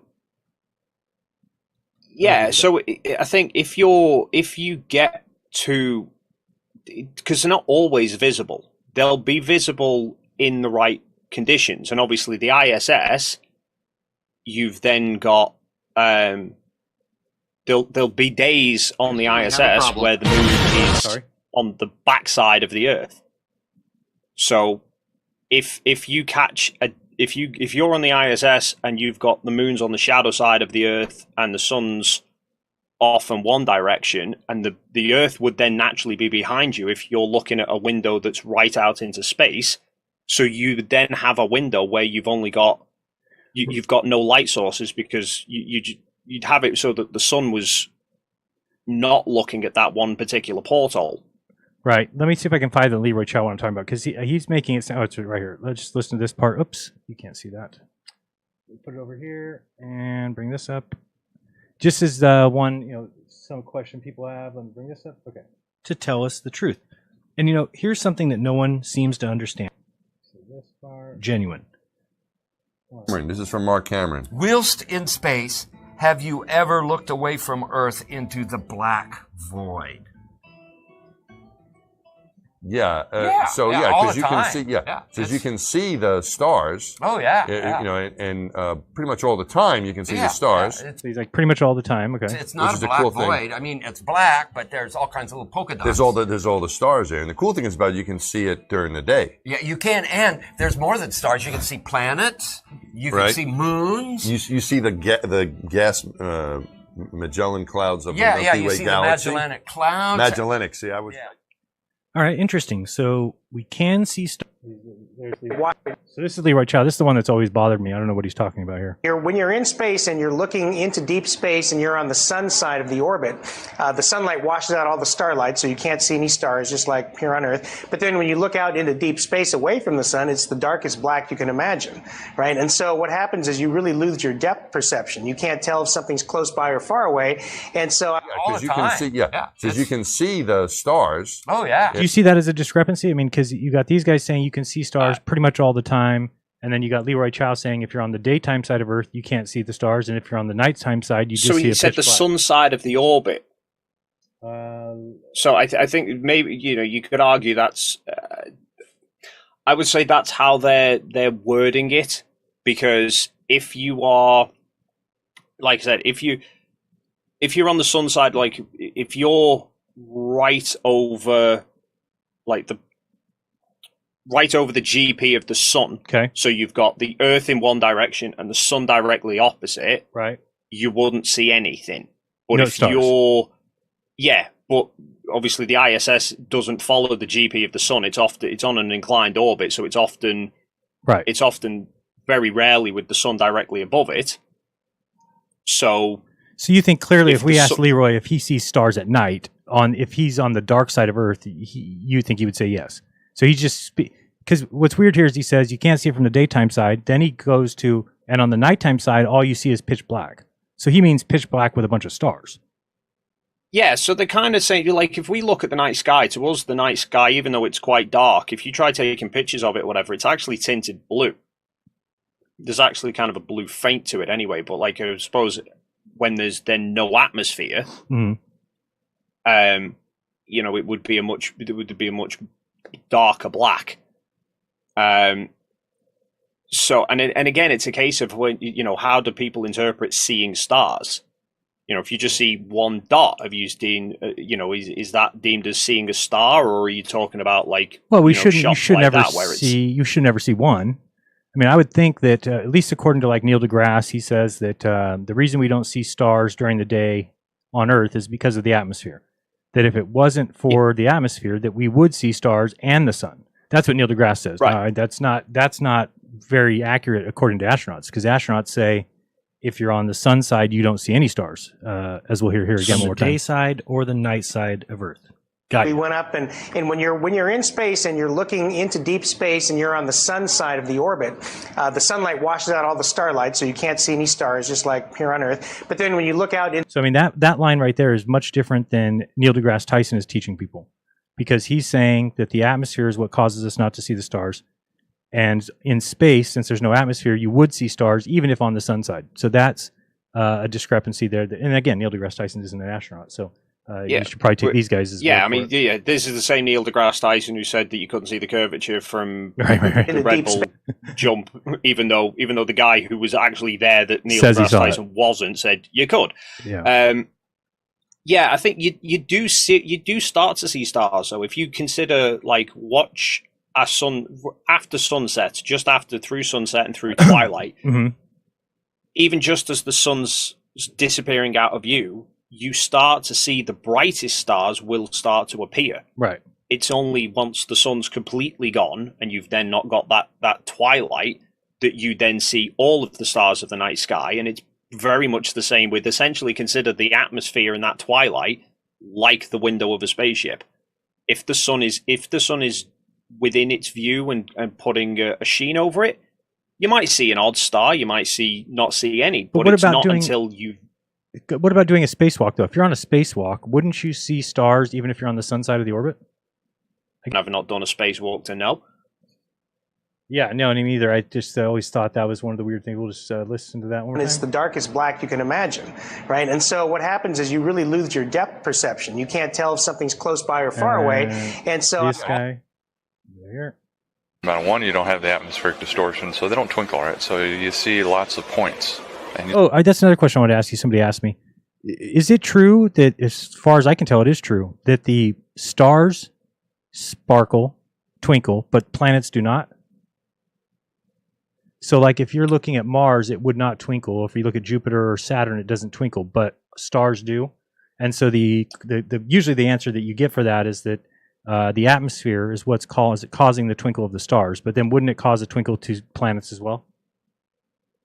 As far as I know, it does, because it's let's. Yeah, I don't know. So, yeah, somebody would have to give me a better answer, I think. But as far as I know, they all twinkle, because I know when people photograph the planets, if you take a long you know when you see the pictures of the planets and you see like the surface texture of Jupiter, right, in the clouds. But you don't usually see that twinkle. Say you don't see a twinkle.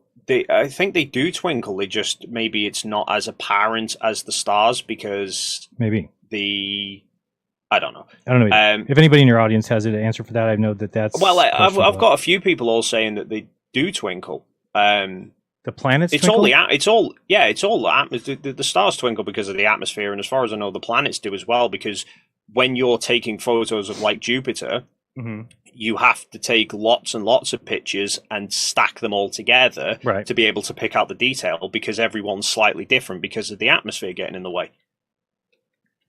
Yeah, I'd have to check on that, because when I think of taking like if I were to go with a P900 and zoom in on Mars, it would not do that little flickering thing that the stars do. It would just be more of a solid red dot. But I'm trying to find if there's any videos I can find of somebody doing that. I think there's still a shimmer to it. There must be, because I'm pretty sure the famous astronomer Mikey Smith has managed to get blurry photos of the planets. Is he famous now? They're twinkling as well. Is he famous now? I didn't know that. He is. Did you not hear him? Did you not hear him before talking to Red's Rhetoric? No. What did he do? I saw a video yesterday that he was calling him out, but I don't know what that was about. Yeah, there you go. It's that shimmering. Yeah, but stars, if you were to zoom in like that to a star would be flat, flickering, flash, flicker, flash. Whereas that's pretty solid. I mean, it's not really flickering like a star would. It must have, it could have something to do with the distance that the light's traveling. I don't know. Stars obviously is a lot further of a distance, so maybe the light's getting here in like varied times, or you know what I'm saying? I don't know. It's just something. Yeah, I don't know either. Don't know either. But yeah, he was. Reds had a debate a chat with Mikey Smith, because obviously Mikey Smith can't operate a telescope to get it in focus at the best of times. So does he have a telescope? Reds or somebody bought him one? Oh no, binoculars. No, he uses binoculars in his phone. So Reds had invited him to go and meet Astronomy Live. Yeah. To take some photos and do it with a film camera as well, so that he can't say it's like digital real-time manipulation from NASA. Right.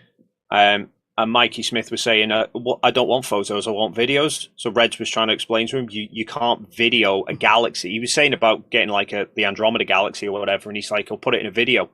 He said, you can't put it, you can't get it in a video, because to get pictures of it, you take like several minutes a long exposure.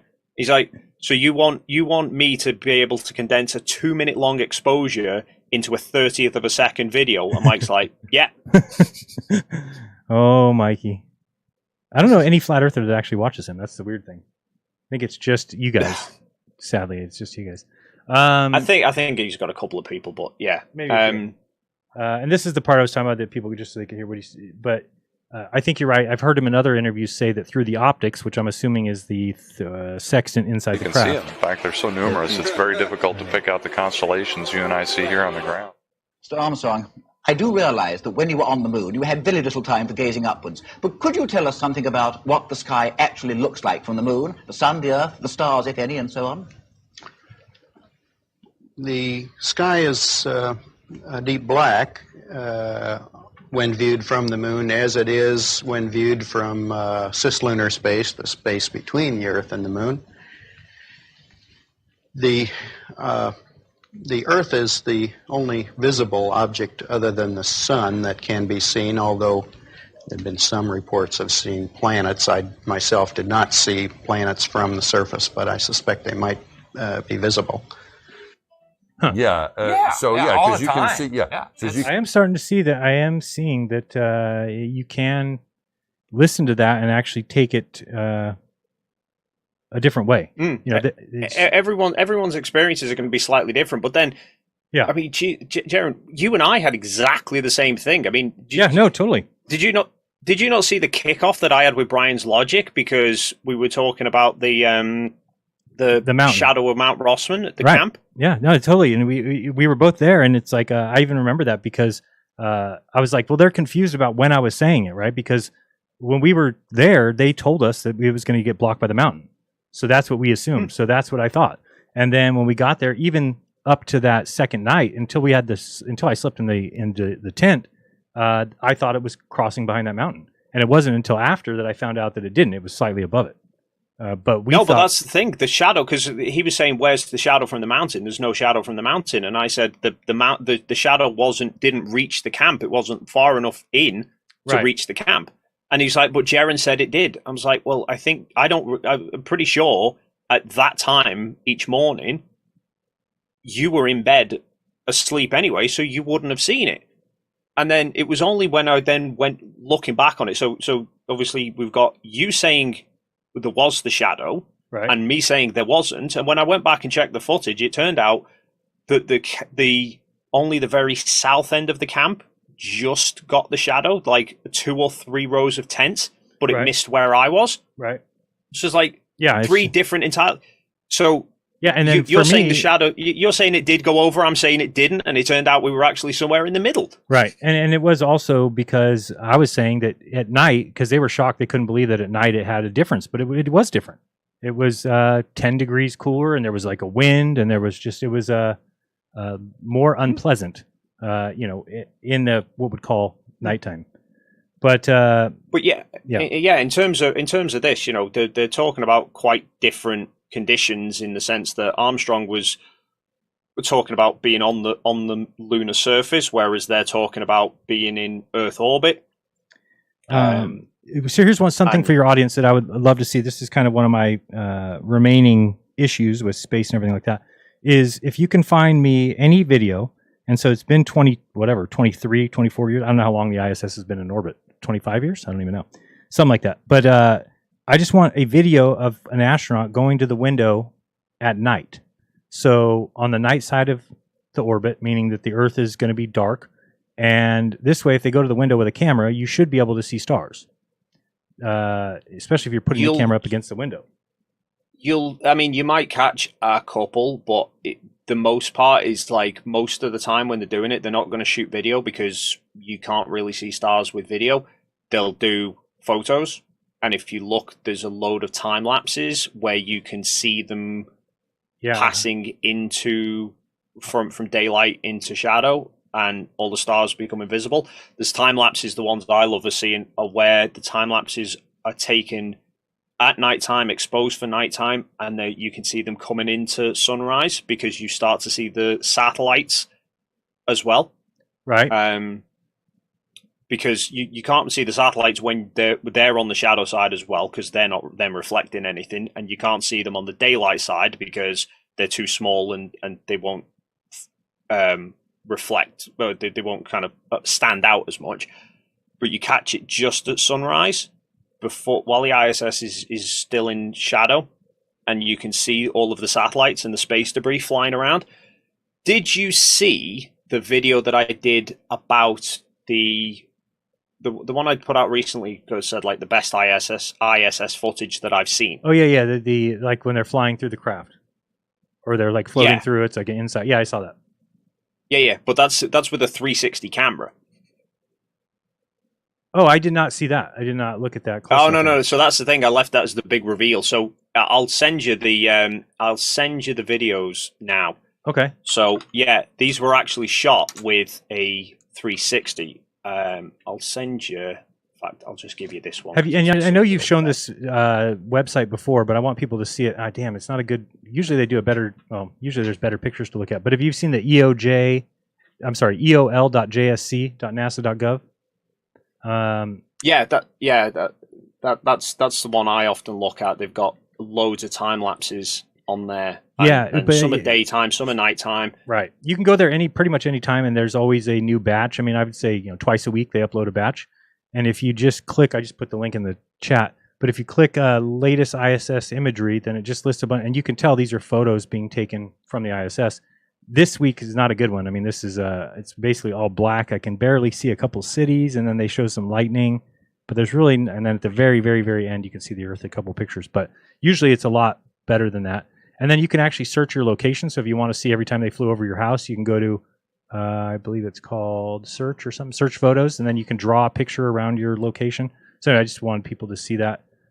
Also, the pictures are clearly very high up because you can see all the clouds are very close to the Earth and far away from the camera. If you want to, if that makes any sense. So anyway. With regards to those, I've done a couple of different videos on that. So one I did where I took the photos, the close-up photos that they've taken, where they've used like a telephoto lens and they've zoomed in on particular areas of the Earth. Right. And I've actually sized it to figure out that the camera was the height of the ISS away. Okay.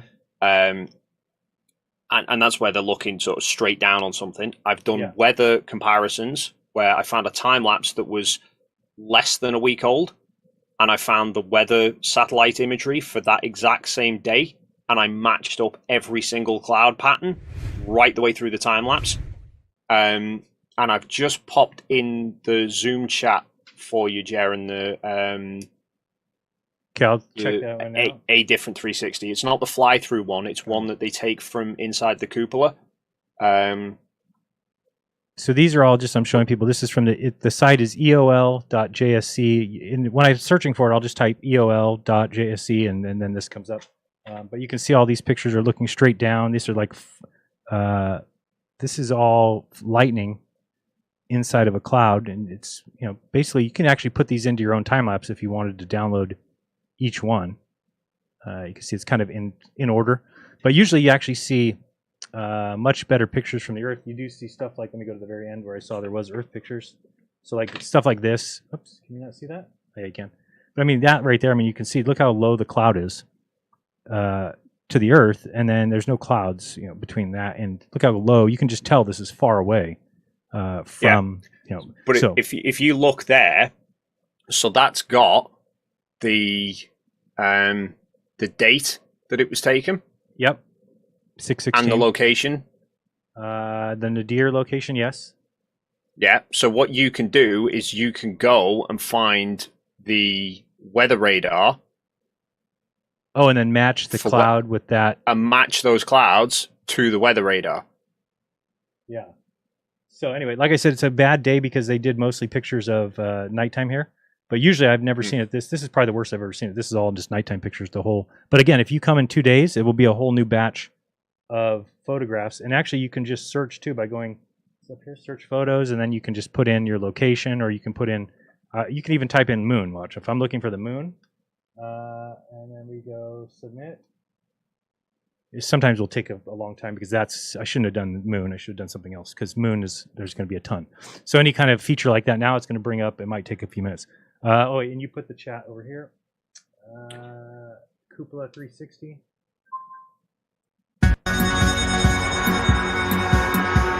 Yeah.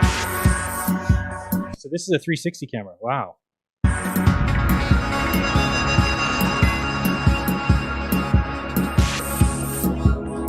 I didn't know that they had this.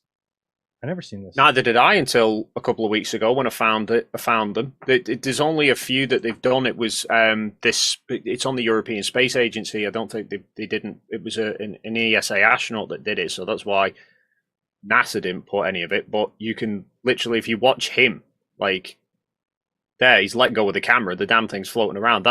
I checked it. That's a Nikon D5 and a 70-200. It's a 3 kilo camera setup that he's using. Wires, just wires, floating around. Wires. Yeah, no. So are these? Do you know if these windows are curved to give the appearance of a sphere, Earth? You know what I'm saying? Like, it seems like when you look out these windows that they are. Not to give the appearance of a sphere, but have you ever seen the video like underneath, if they take a video looking straight up the cupola, that it kind of looks very ballish, even though that shouldn't be what you see. You're only 250 miles from the Earth. You wouldn't see the Earth as a sphere, right? I mean, you should only see the ground. Like, you know what I'm saying? I almost feel like the cupola is meant to make it look like, how can I explain that? If you've ever seen, like, we're only 250 miles away from the Earth, right? So if you looked out a window, it should take up the whole view. You wouldn't see the edges. Depends how wide of an angle you're viewing. Well, but you would never see the Earth as a sphere, because wouldn't you have to see half of a sphere? Wouldn't you have to be like 8,000 miles away? You're not seeing the whole of the sphere. What you'll see whenever you see the horizon, what you're seeing is essentially the cross section of the Earth. You know the whole argument that they always have about the blue marbles and why the amounts of land masses that you can see are different on the blue marbles. Oh, this is good right here. Let me show you this. So this one here, hopefully you can see that. And I can never tell. Okay, so this here, if you kind of go back here, and so the fact that you can see that circle of the Earth. Yeah, because that's no different than saying you can see a circle. Like, if I zoom in, like, you're seeing a circle there. You're not seeing half the sphere. Right, but okay, but now move it to within a millimeter of the ball. How would you ever see? Well, I can't get that wide of a view this close because it's not big enough. But essentially, where you're seeing that there is not the half of a sphere. No, I know you're that. Seeing. So, but if you're 250 miles away, how would you ever see a full? Shouldn't it be like this is a full circle? See how you can see the circle of the Earth like that? But that's only because 250 miles away. So I always thought maybe these windows curved the edges up so that it does that for you. I guess I'm making this. No, that's just the horizon that you see. If you stand on the top of a skyscraper in the middle of nowhere, so that you've just got a clear, or if you stand on the top of a ship in the middle of the ocean, right, and take a photo. Which I've done. I've got photos where there is a slight curvature to the horizon. It's not hugely noticeable, but when you actually put a line to it, there is a slight curvature there. Mm-hmm. Well, that's not curvature. That's not sort of directly left to right vertical curvature. That's more sort of there's like literally the bounding line around you. So it forms a circle right the way around you. Right, like the extent of your side is what you're saying. So this part here is what I'm talking about. So this is a better one here. So watch this. Shoot, I keep doing that. Okay, so you can kind of see that. So the way that it does that, to me, seems like that's a window. No, that's a fisheye lens. A fisheye lens out the cupola window? Yeah. So, okay, right there. Look at that. So that's a fisheye lens. That's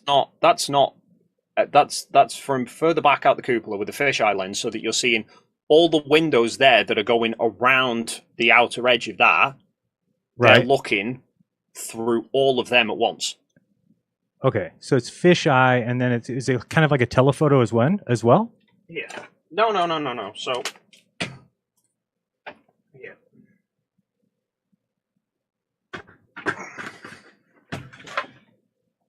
So they're just doing this. But okay, so like, but doesn't this look like this is zoomed in?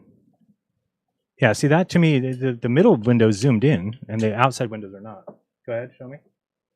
So that's just they're doing like that, and then going around it. I can't get it close enough because that's only 250 miles away. So you would I don't understand how you would see that. They're not showing you the whole Earth. Right, it's just a small portion. They're only seeing. Okay, got you. Right. So you go back to that 360 video. So real quick, though, this part here, you see how that's clearly the middle window is a zoom window. See this? No, it's just the distortion of the fisheye lens. Are you seeing this on the screen? That's just distortion of the fisheye lens causing this to be zoomed in and then the sides to be not. See how like when it comes into the window, it gets real big and okay, I didn't know that's a fisheye thing. All right, so go back to the 360. Where was that? So essentially, what it's like you're looking at is the entirety of that 360 view. As you spin it right the way around and then you look straight up as well, you're essentially seeing all of that in one frame. Got you. Okay. Yeah, I guess you could tell here this isn't zoomed in, or else you'd be able to see some sort of zoom there.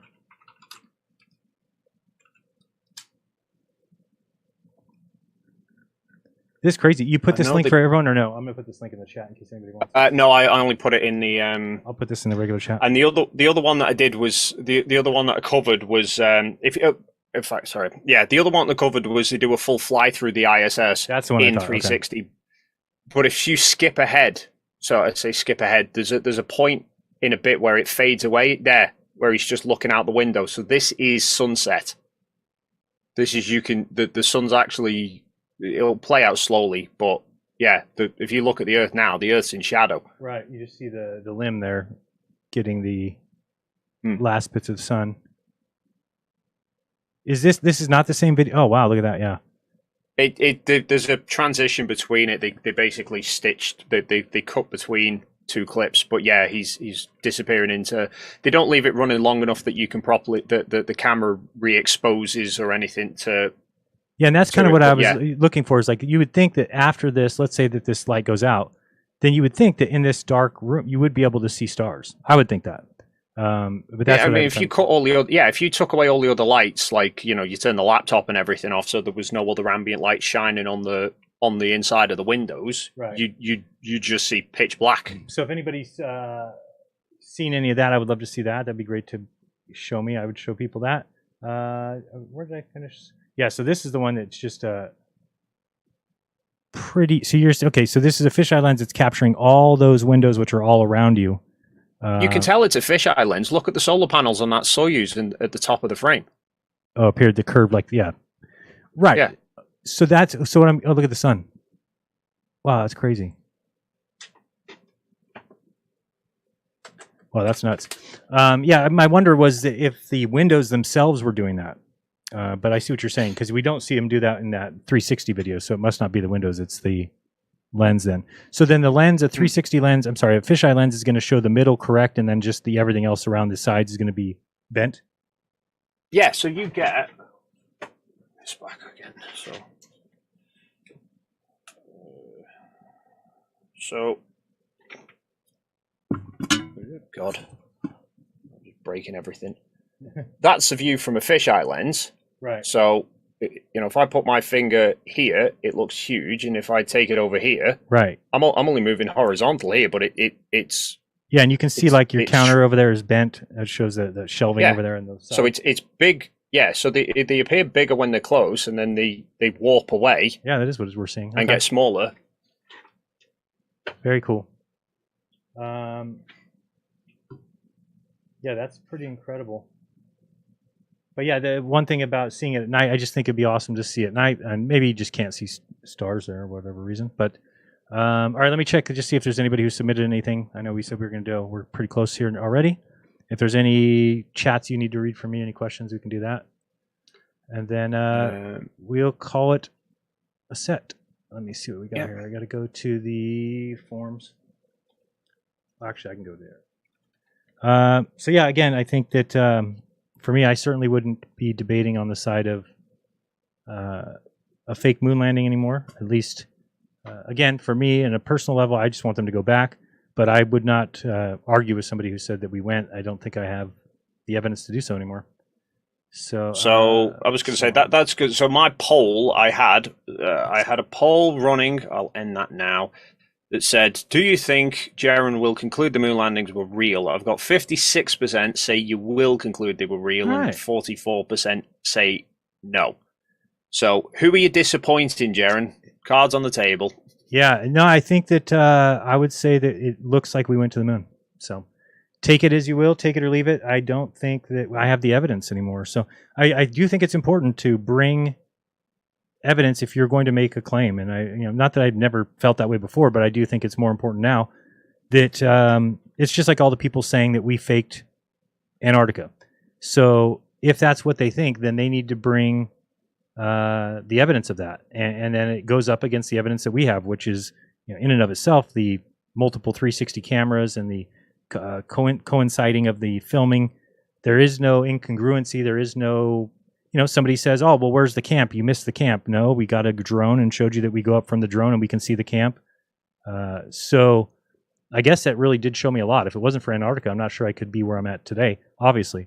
But just seeing their rushed, abrupt opinions and calling that evidence it's none of what they've showed as evidence. Look at what Sov and Flatzoid have been going off for 6 months, calling it fake, but they've never provided anything. So we can't allow people just to call things fake unless they have evidence to support that. And my evidence to support the moon landing being fake is didn't hold up. I mean, I showed where I thought there was parallax issues.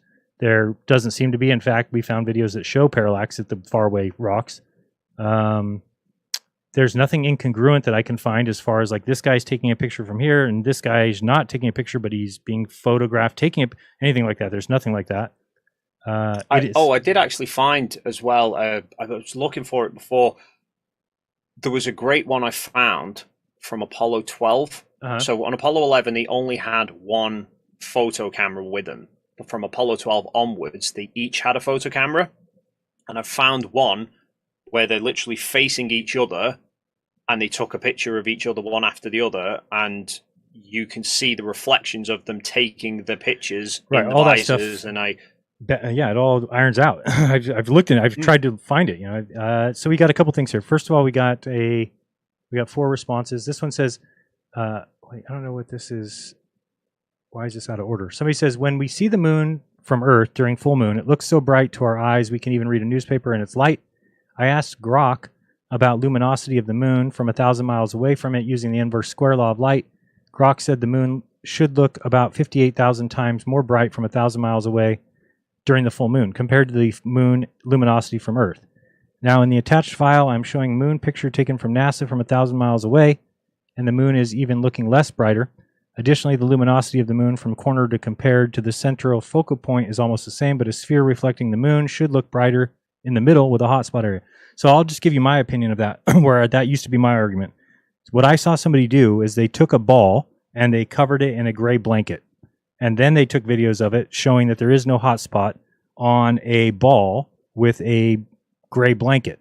So what they're saying is, we take a yoga ball or a pool ball and we take a picture of it and we say, look at it, it's got a hot spot. But it's a piece of plastic, right? It's a piece of plastic that reflects. So the moon is not a piece of plastic and it doesn't reflect like that. So it's a gray, dull rock. And so you wouldn't expect a hot spot. That's, and I've seen somebody actually show that. They covered it with a blanket, it might have been Nick Havoc. I can't remember. Was it Nick Havoc? God, I can't remember. Somebody did that. They covered the ball with a blanket, and it eliminated that idea. So that's one thing. As far as the inverse square law of light, that's another argument I used to make, because you can take a certain number, whatever that is, say it's 10 lux. That's just an estimate, or that's not even an estimate. I'm just making that number up. And then you kind of reduce your distance from the moon to where you're back as far as we are, and it should be, it should be 56,000 times as bright when you get up close to it. So what is the explanation for that? Is it basically that we're considering the moon a point source of light, or what is the? Yeah, essentially, it's the as you're getting closer to the moon, you're also then seeing less and less of the moon because at 1,000 miles away, we would be able to see pretty much the whole thing, right? So I mean, we're never getting 1,000 miles from the moon or the Earth. Sorry, 1,000 miles from the moon.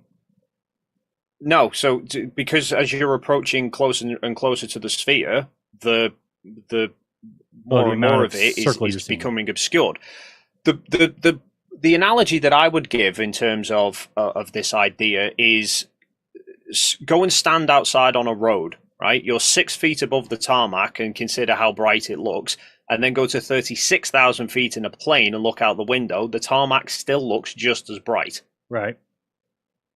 Right. And you've shown that before. You did a great video. If people go and watch, do you remember which video it is where you zoom into that light bar and it shows that it's the same brightness even though you're half the distance away or twice the distance? Do you remember that video? It was. Yeah, I mean, I've got it here.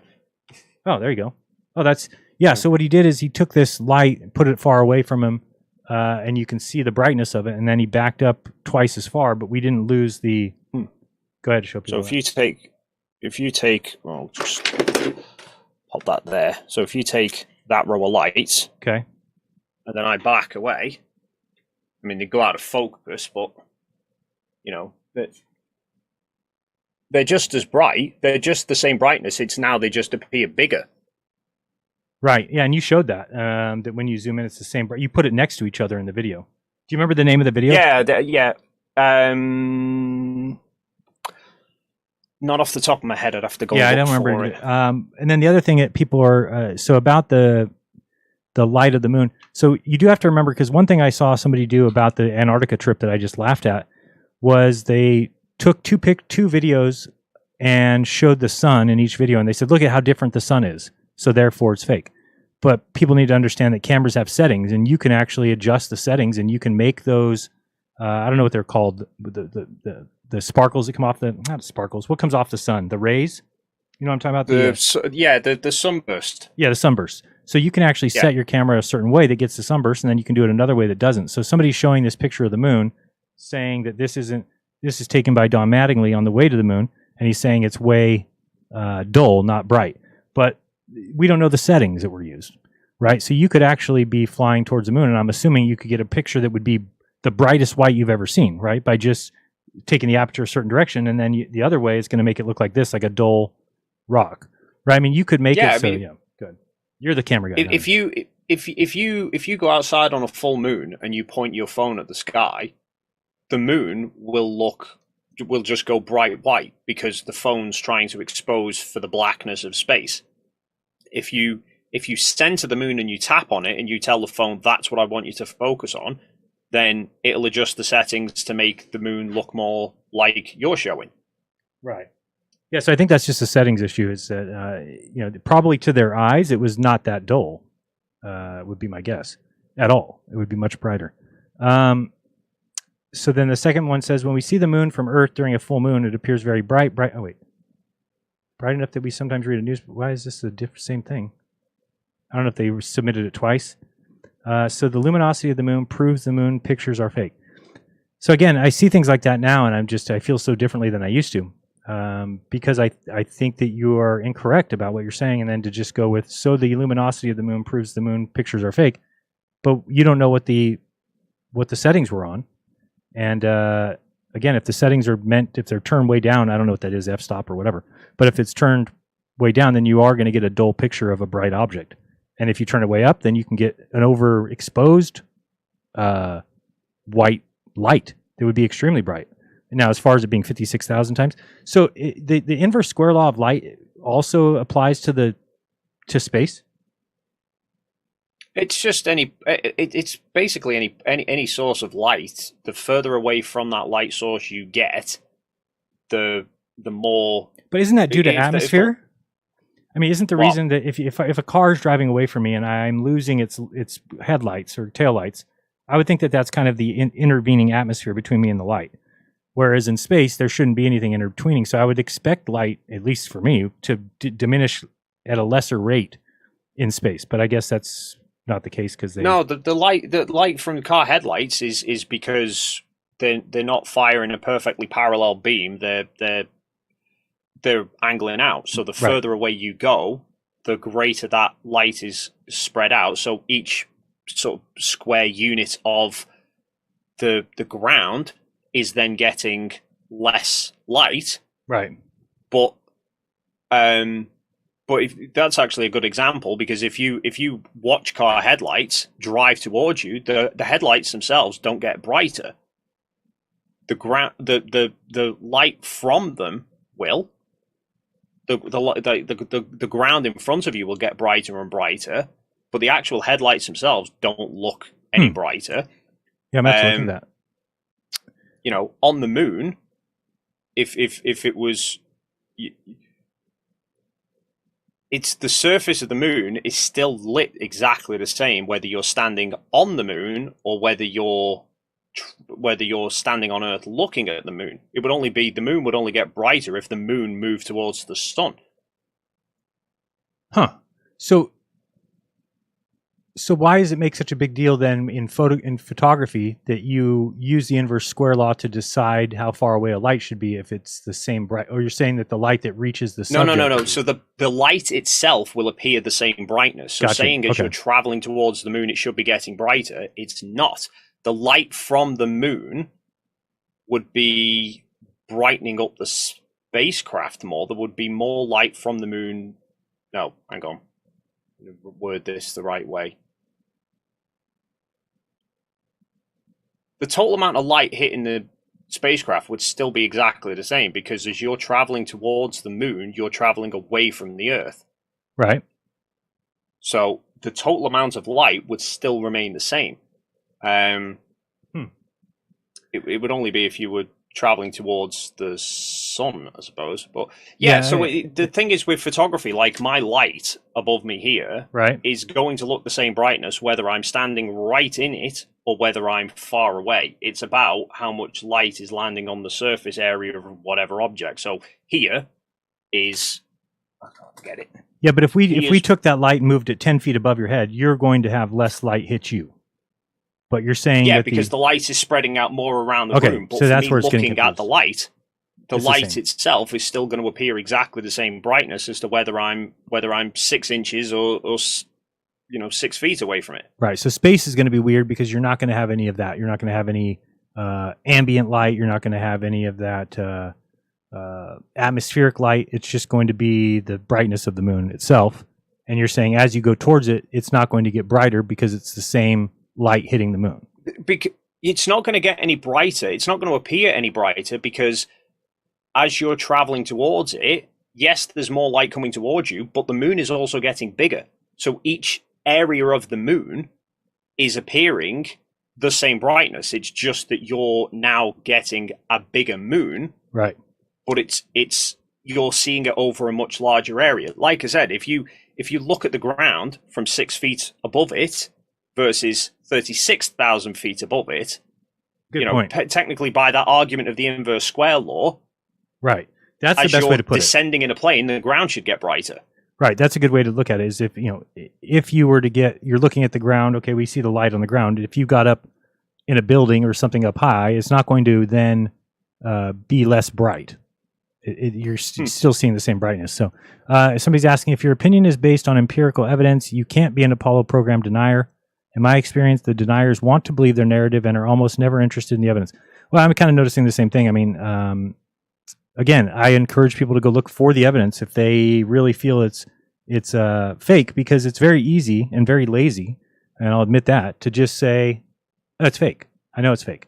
Well, that's very simple. So if that's all that people are doing, and that's kind of what I've done in the past, I'm not saying I didn't look into it. I looked into it and just didn't find anything that I really felt like was concrete evidence that for sure we went. But then when you look at the totality of everything, that's when you start to see, well, if every time I bring up something that there's not actual physical evidence for it being incorrect, like I said, there's no incongruencies, there's no discrepancies. And then I also found problems with us using NASA's info to say that NASA's fake, right? So people who say, oh, well, you're going from 250 negative to 250 positive degrees. Well, what the hell are you doing? So if you believe NASA's temperatures of the moon, then believe that they went. There'll always be contradictions to their arguments as well. I mean, it's no different than like Dave Weiss when he says about the Earth must be flat and there must be the Antarctic wall going all the way around it because it needs to contain the water, and yet he will then say that there's proof of ships going beyond Antarctica. It's like, well, how do you get ships beyond Antarctica without a canal that would then render the ice wall pointless? Right. Yeah. Then somebody says if it was shot in a studio, it was clearly shot in a studio with 1/6 Earth gravity and vacuum conditions. So that's something I would agree with. That that's why I would say that the studio argument is lacking any evidence, because we do see him throw things that match the 1/6 gravity. We do see that with the dust, and it also is a vacuum condition. So it's very difficult to think of a way that they could do all that in a studio. It just is almost well, it's impossible even today, I would think. So let me check super chats, and then we will be good. Don't know if there's anything else you need to talk to people about. Just going to check here. So thank you, Dave's Waffle House. Oh, go ahead. Sorry, I've just got Wiley Coyote, $5 says stars are point sources of light. Planets have a larger angular resolution and therefore don't twinkle as much. Okay. I then got Stealth Gun 5 for €55. Thank you, Stealth Gun. Says yes, stars twinkle because their light is being bended by all the gravity that is interfering with the light. Yes, the planets would twinkle, but it's not as noticeable. What you would still see is a haze by the atmosphere, like heat, etc. Okay. And then Jim Daniels, $5 says maybe go and check out the Earth photos from Discover in the Epic camera. Okay. I like that camera. Thank you, Dave's Waffle House. I don't know if you know Dave's Waffle House, but thank you very much for that. We've got Alan, $20. Thank you very much. Says, for me to believe that the Egyptians built the pyramids, they need to do it again. For me to believe that the Egyptians built the pyramids. Oh, I see your point there. Well, I mean, that's like so different though to me, because again, you're talking about something that we can see was built, right? Like they're there. So it's different than the moon landing. If somebody doesn't believe that we went to the moon, then it's different, because it would be like if you showed the pyramids somewhere else that we can't go and see that they're actually there. So it's a little different, but I get what you're saying. And I think it's a valid argument that I don't think that if that's your only bit of evidence that they haven't gone back, then that's not good enough. Like I said, I'm going to hold on to that position because I think that they need to go back. I do think that it's rude to that greatest generation, to that generation. If we went to the moon, it's by far the greatest thing that ever happened. By far. It's not even close. And so then I think it's you owe it to those 12 that went, or more than that actually went. 12 walked on the moon, but you owe it to them to go back in 2000, because this is not 1970 or 1980. The camera equipment we have now is the best it's going to get. I mean, sure, you might get 8K coming up soon, or that kind of thing. But I'm still saying that you would have absolute tremendous camera footage. So there would be no more question. Now, if a person who says it's fake still wants to call it fake after you've brought back the kind of camera footage that you can get today, then again, we'll wait and see. I have a hard time believing that they will go back. I think it's very, it's a very difficult thing for them to, not very difficult. It's very easy for them to keep putting it off for however long they want to. So again, when do we call foul? I don't know. I think they will go back, and say by they, I mean humans. Okay.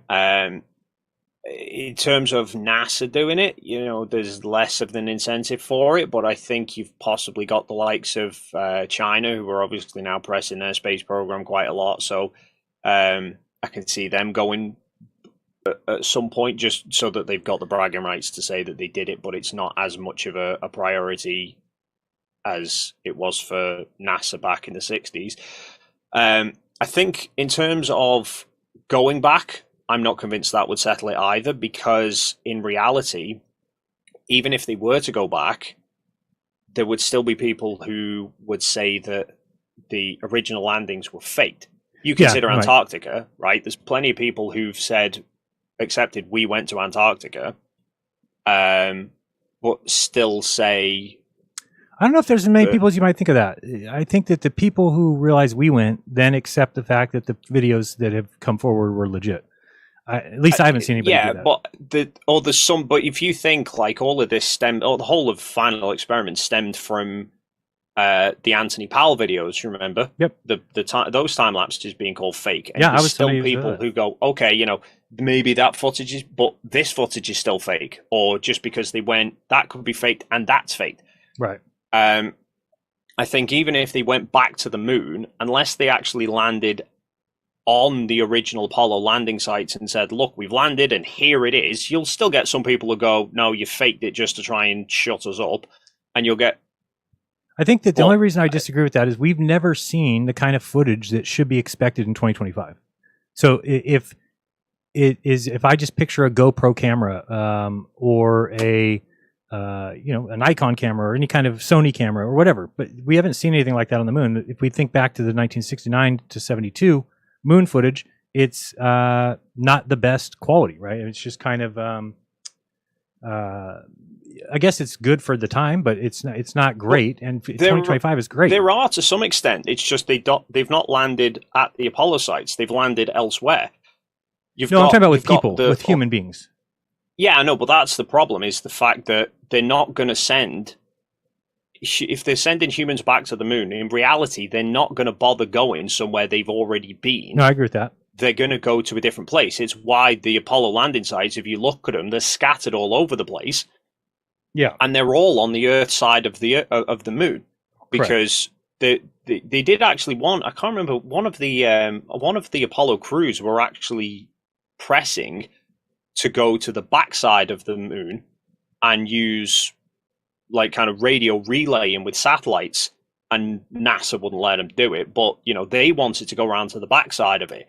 So you've got a whole hemisphere of the moon that's not been landed on by humans. You've got up in the poles hasn't been landed on. So there's so much of the moon that that they can go and find new things rather than just going back to where they've already been, which the only benefit to go back to the Apollo sites would be to prove it to people, to just settle the conspiracy theorists, of which, they're not going to spend that much money to do that when they could go and do something much more scientifically beneficial elsewhere. And I think until you actually get them going back to the Apollo sites, will then people go, even that they might go, okay, well, you went to the moon now, but we still don't believe you went back in the 60s. Yeah, and I guess that to me, I wouldn't even care. I mean, so who cares? I mean, to me, it's like even if they did fake it back then and they can go now, then just go now, and I don't even care that you faked it, really, to be honest with you.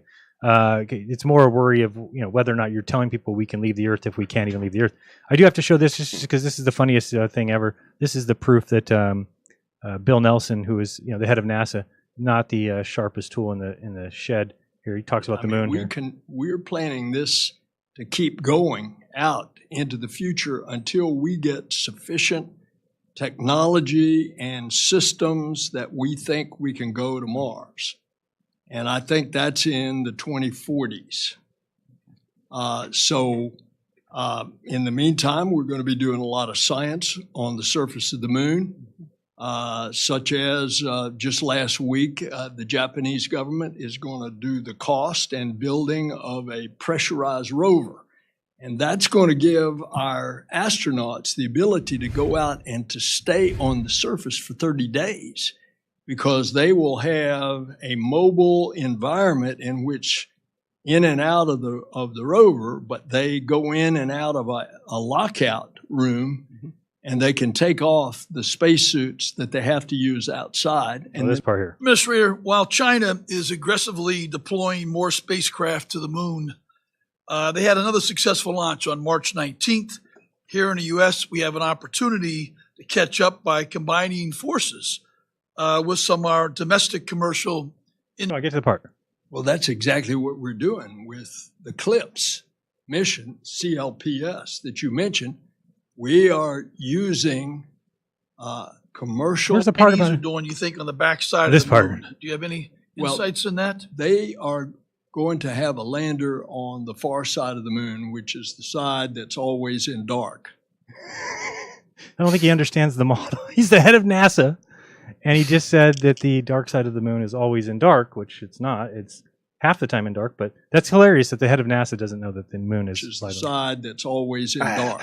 But I think we're not just planning to go there. kind of we're not planning on going there. Funny. To link this back to your argument of, or the argument that people put out where they go, oh, you know, if they could go back in the 60s, why haven't they gone back now? Right.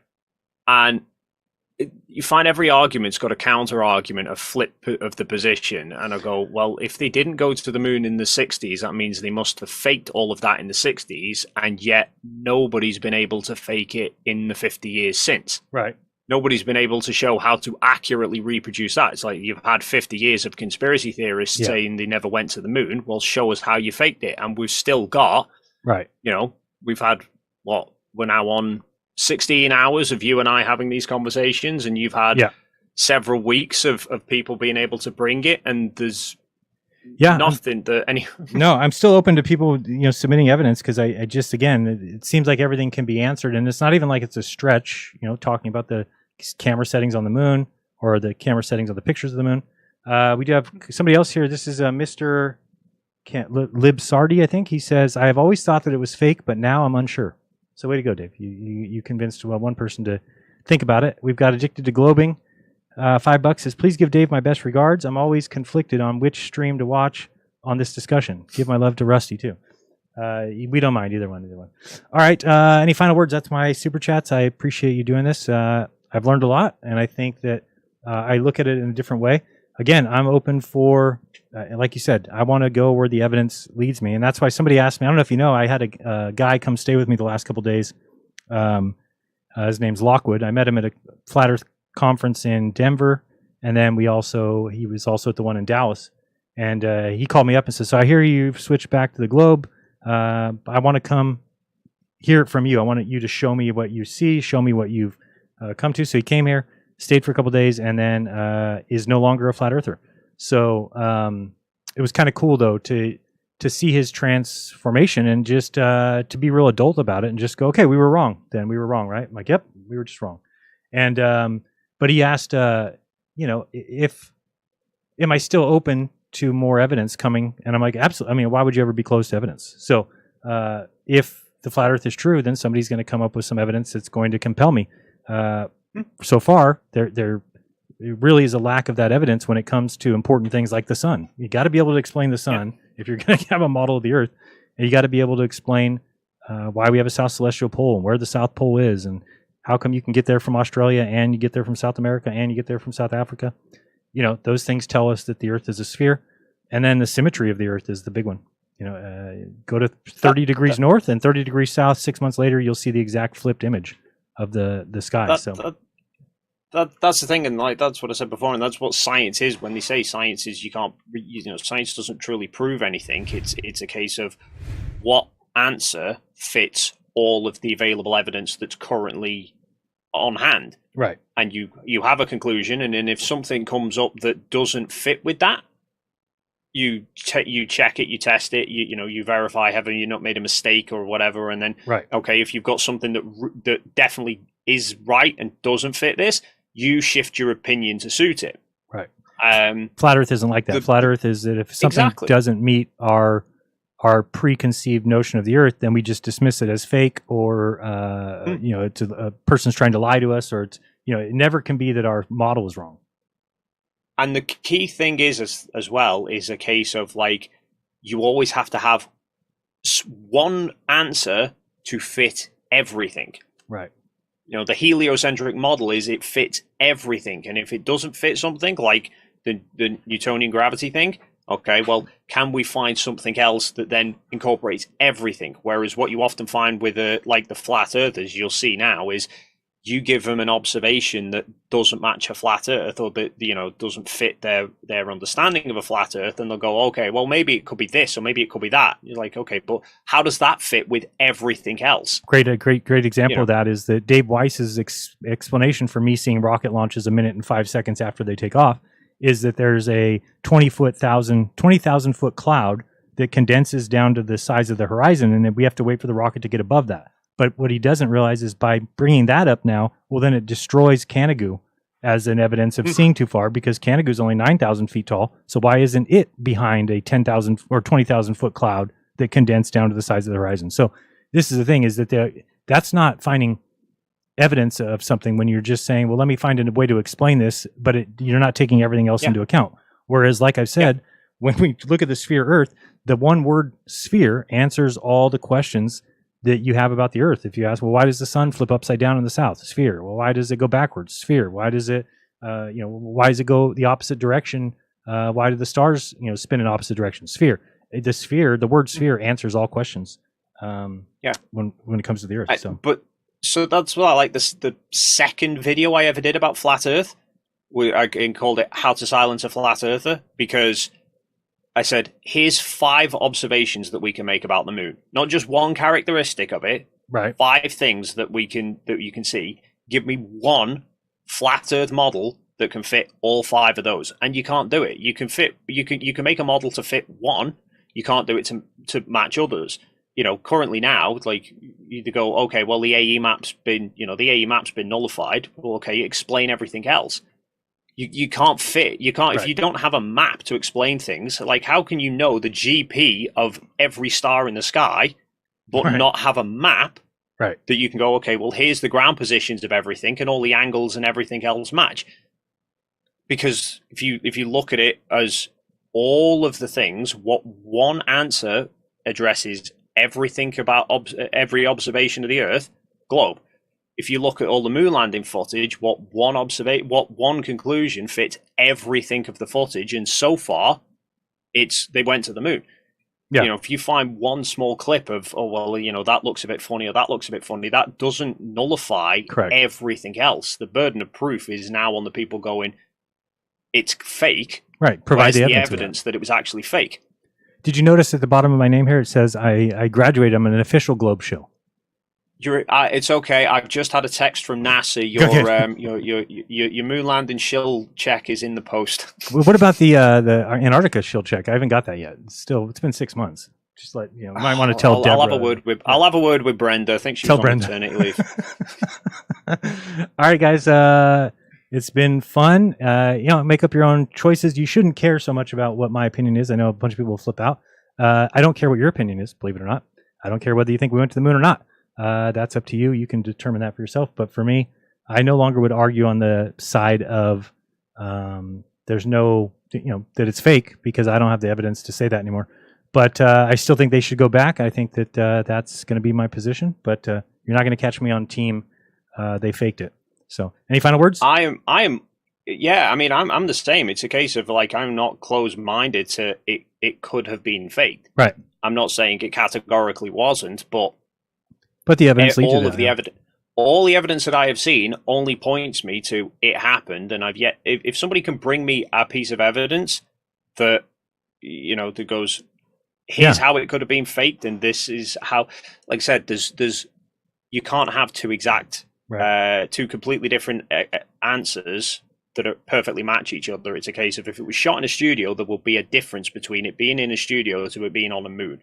And so far, I've not seen anything that says that's a studio, not a moon. And if anybody wants to take advantage of that, you reach out to me, find me on Telegram or whatever, send me what you have, and I'll get it over to Dave. And if we need to do another one of these because new evidence has been brought to light, we can do that. But otherwise, I'm pretty well convinced that we don't have the evidence to call it fake anymore. So, all right, any final words? Nope, I'm all done. Thanks very much for this, Jeran. Like I said, it's been fun, even from my side. Even though everyone goes, "Oh, why are you banging your head against the wall?" Yeah, I appreciate it. There's so many other bits that I've learned, and I can't wait for the new material of all the flat earthers flipping out because you flipped. Well, I've already done it once. Yeah, come on, do it again too. No, and this should really be an eye opener to most people that if you start to look into that idea that the evidence is really the key, and then you start looking for that, which side has better evidence, and that's really what science is, right? Science is people making claims and then backing those claims with evidence. And then your best interest is to always go where the claims better match the real world. So when it comes to one group saying we went to the moon, the other group saying we didn't, one of them has a ton of evidence. The other one just has, I don't think so, and personal incredulity, and then there's not a lot of concrete evidence, which I think there should be. If they faked it that long ago and they had to do it kind of in real time, I think we should be able to find incongruencies with footage. Go to Flickr. There's 16,000 photos there. It's a lot. All right. It's been fun, guys. We will see you soon. I remind you, do your own research. When you do, you'll never again believe that you can't look at the ground to tell or you can't look at the sky to tell the shape of the ground. You can. Till next time, this has been Jeran. Later, Dave. Peace. See you, Jeran. Cheers.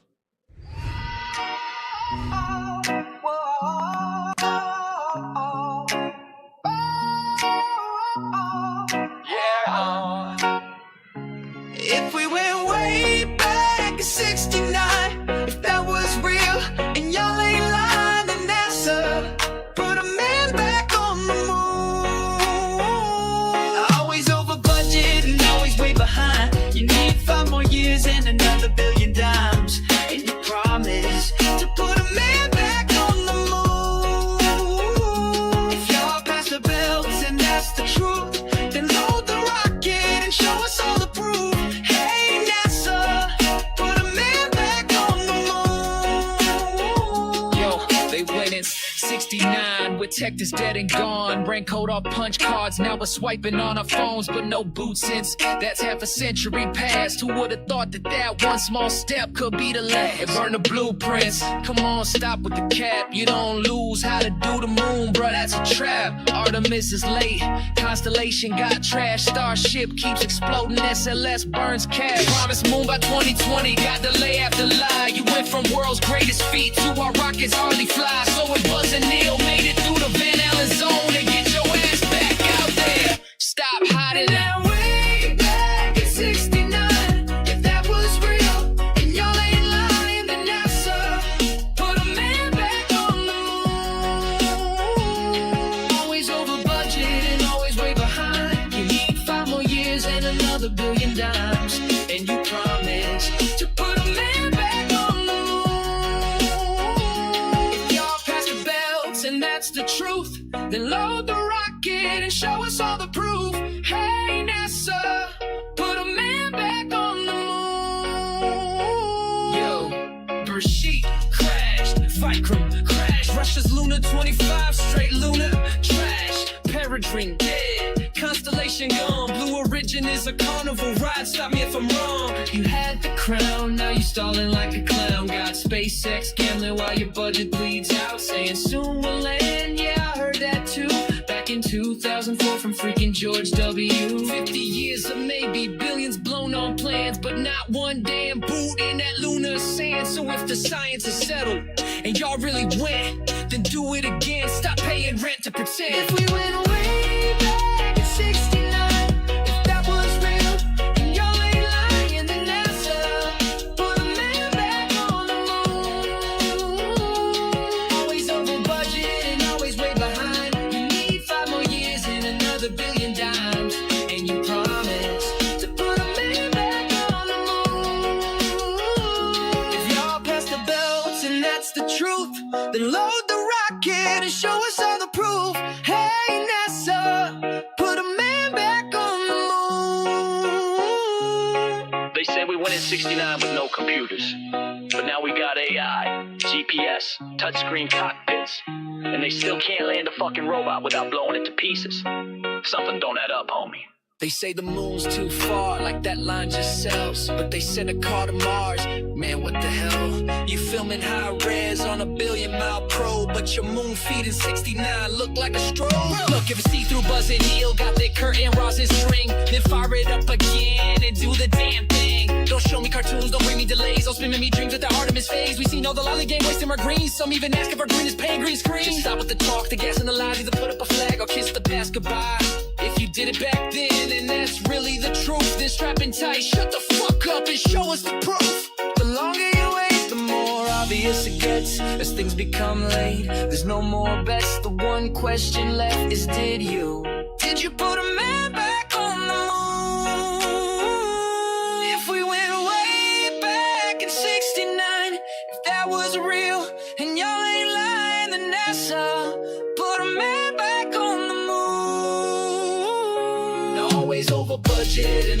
stay behind. You need 5 more years and another billion dimes. And you promise to put a man back on the moon. If y'all pass the belts and that's the truth, then load the rocket and show us all the proof. Hey, NASA, put a man back on the moon. Put a man back on the moon. If I were you, I'd put a goddamn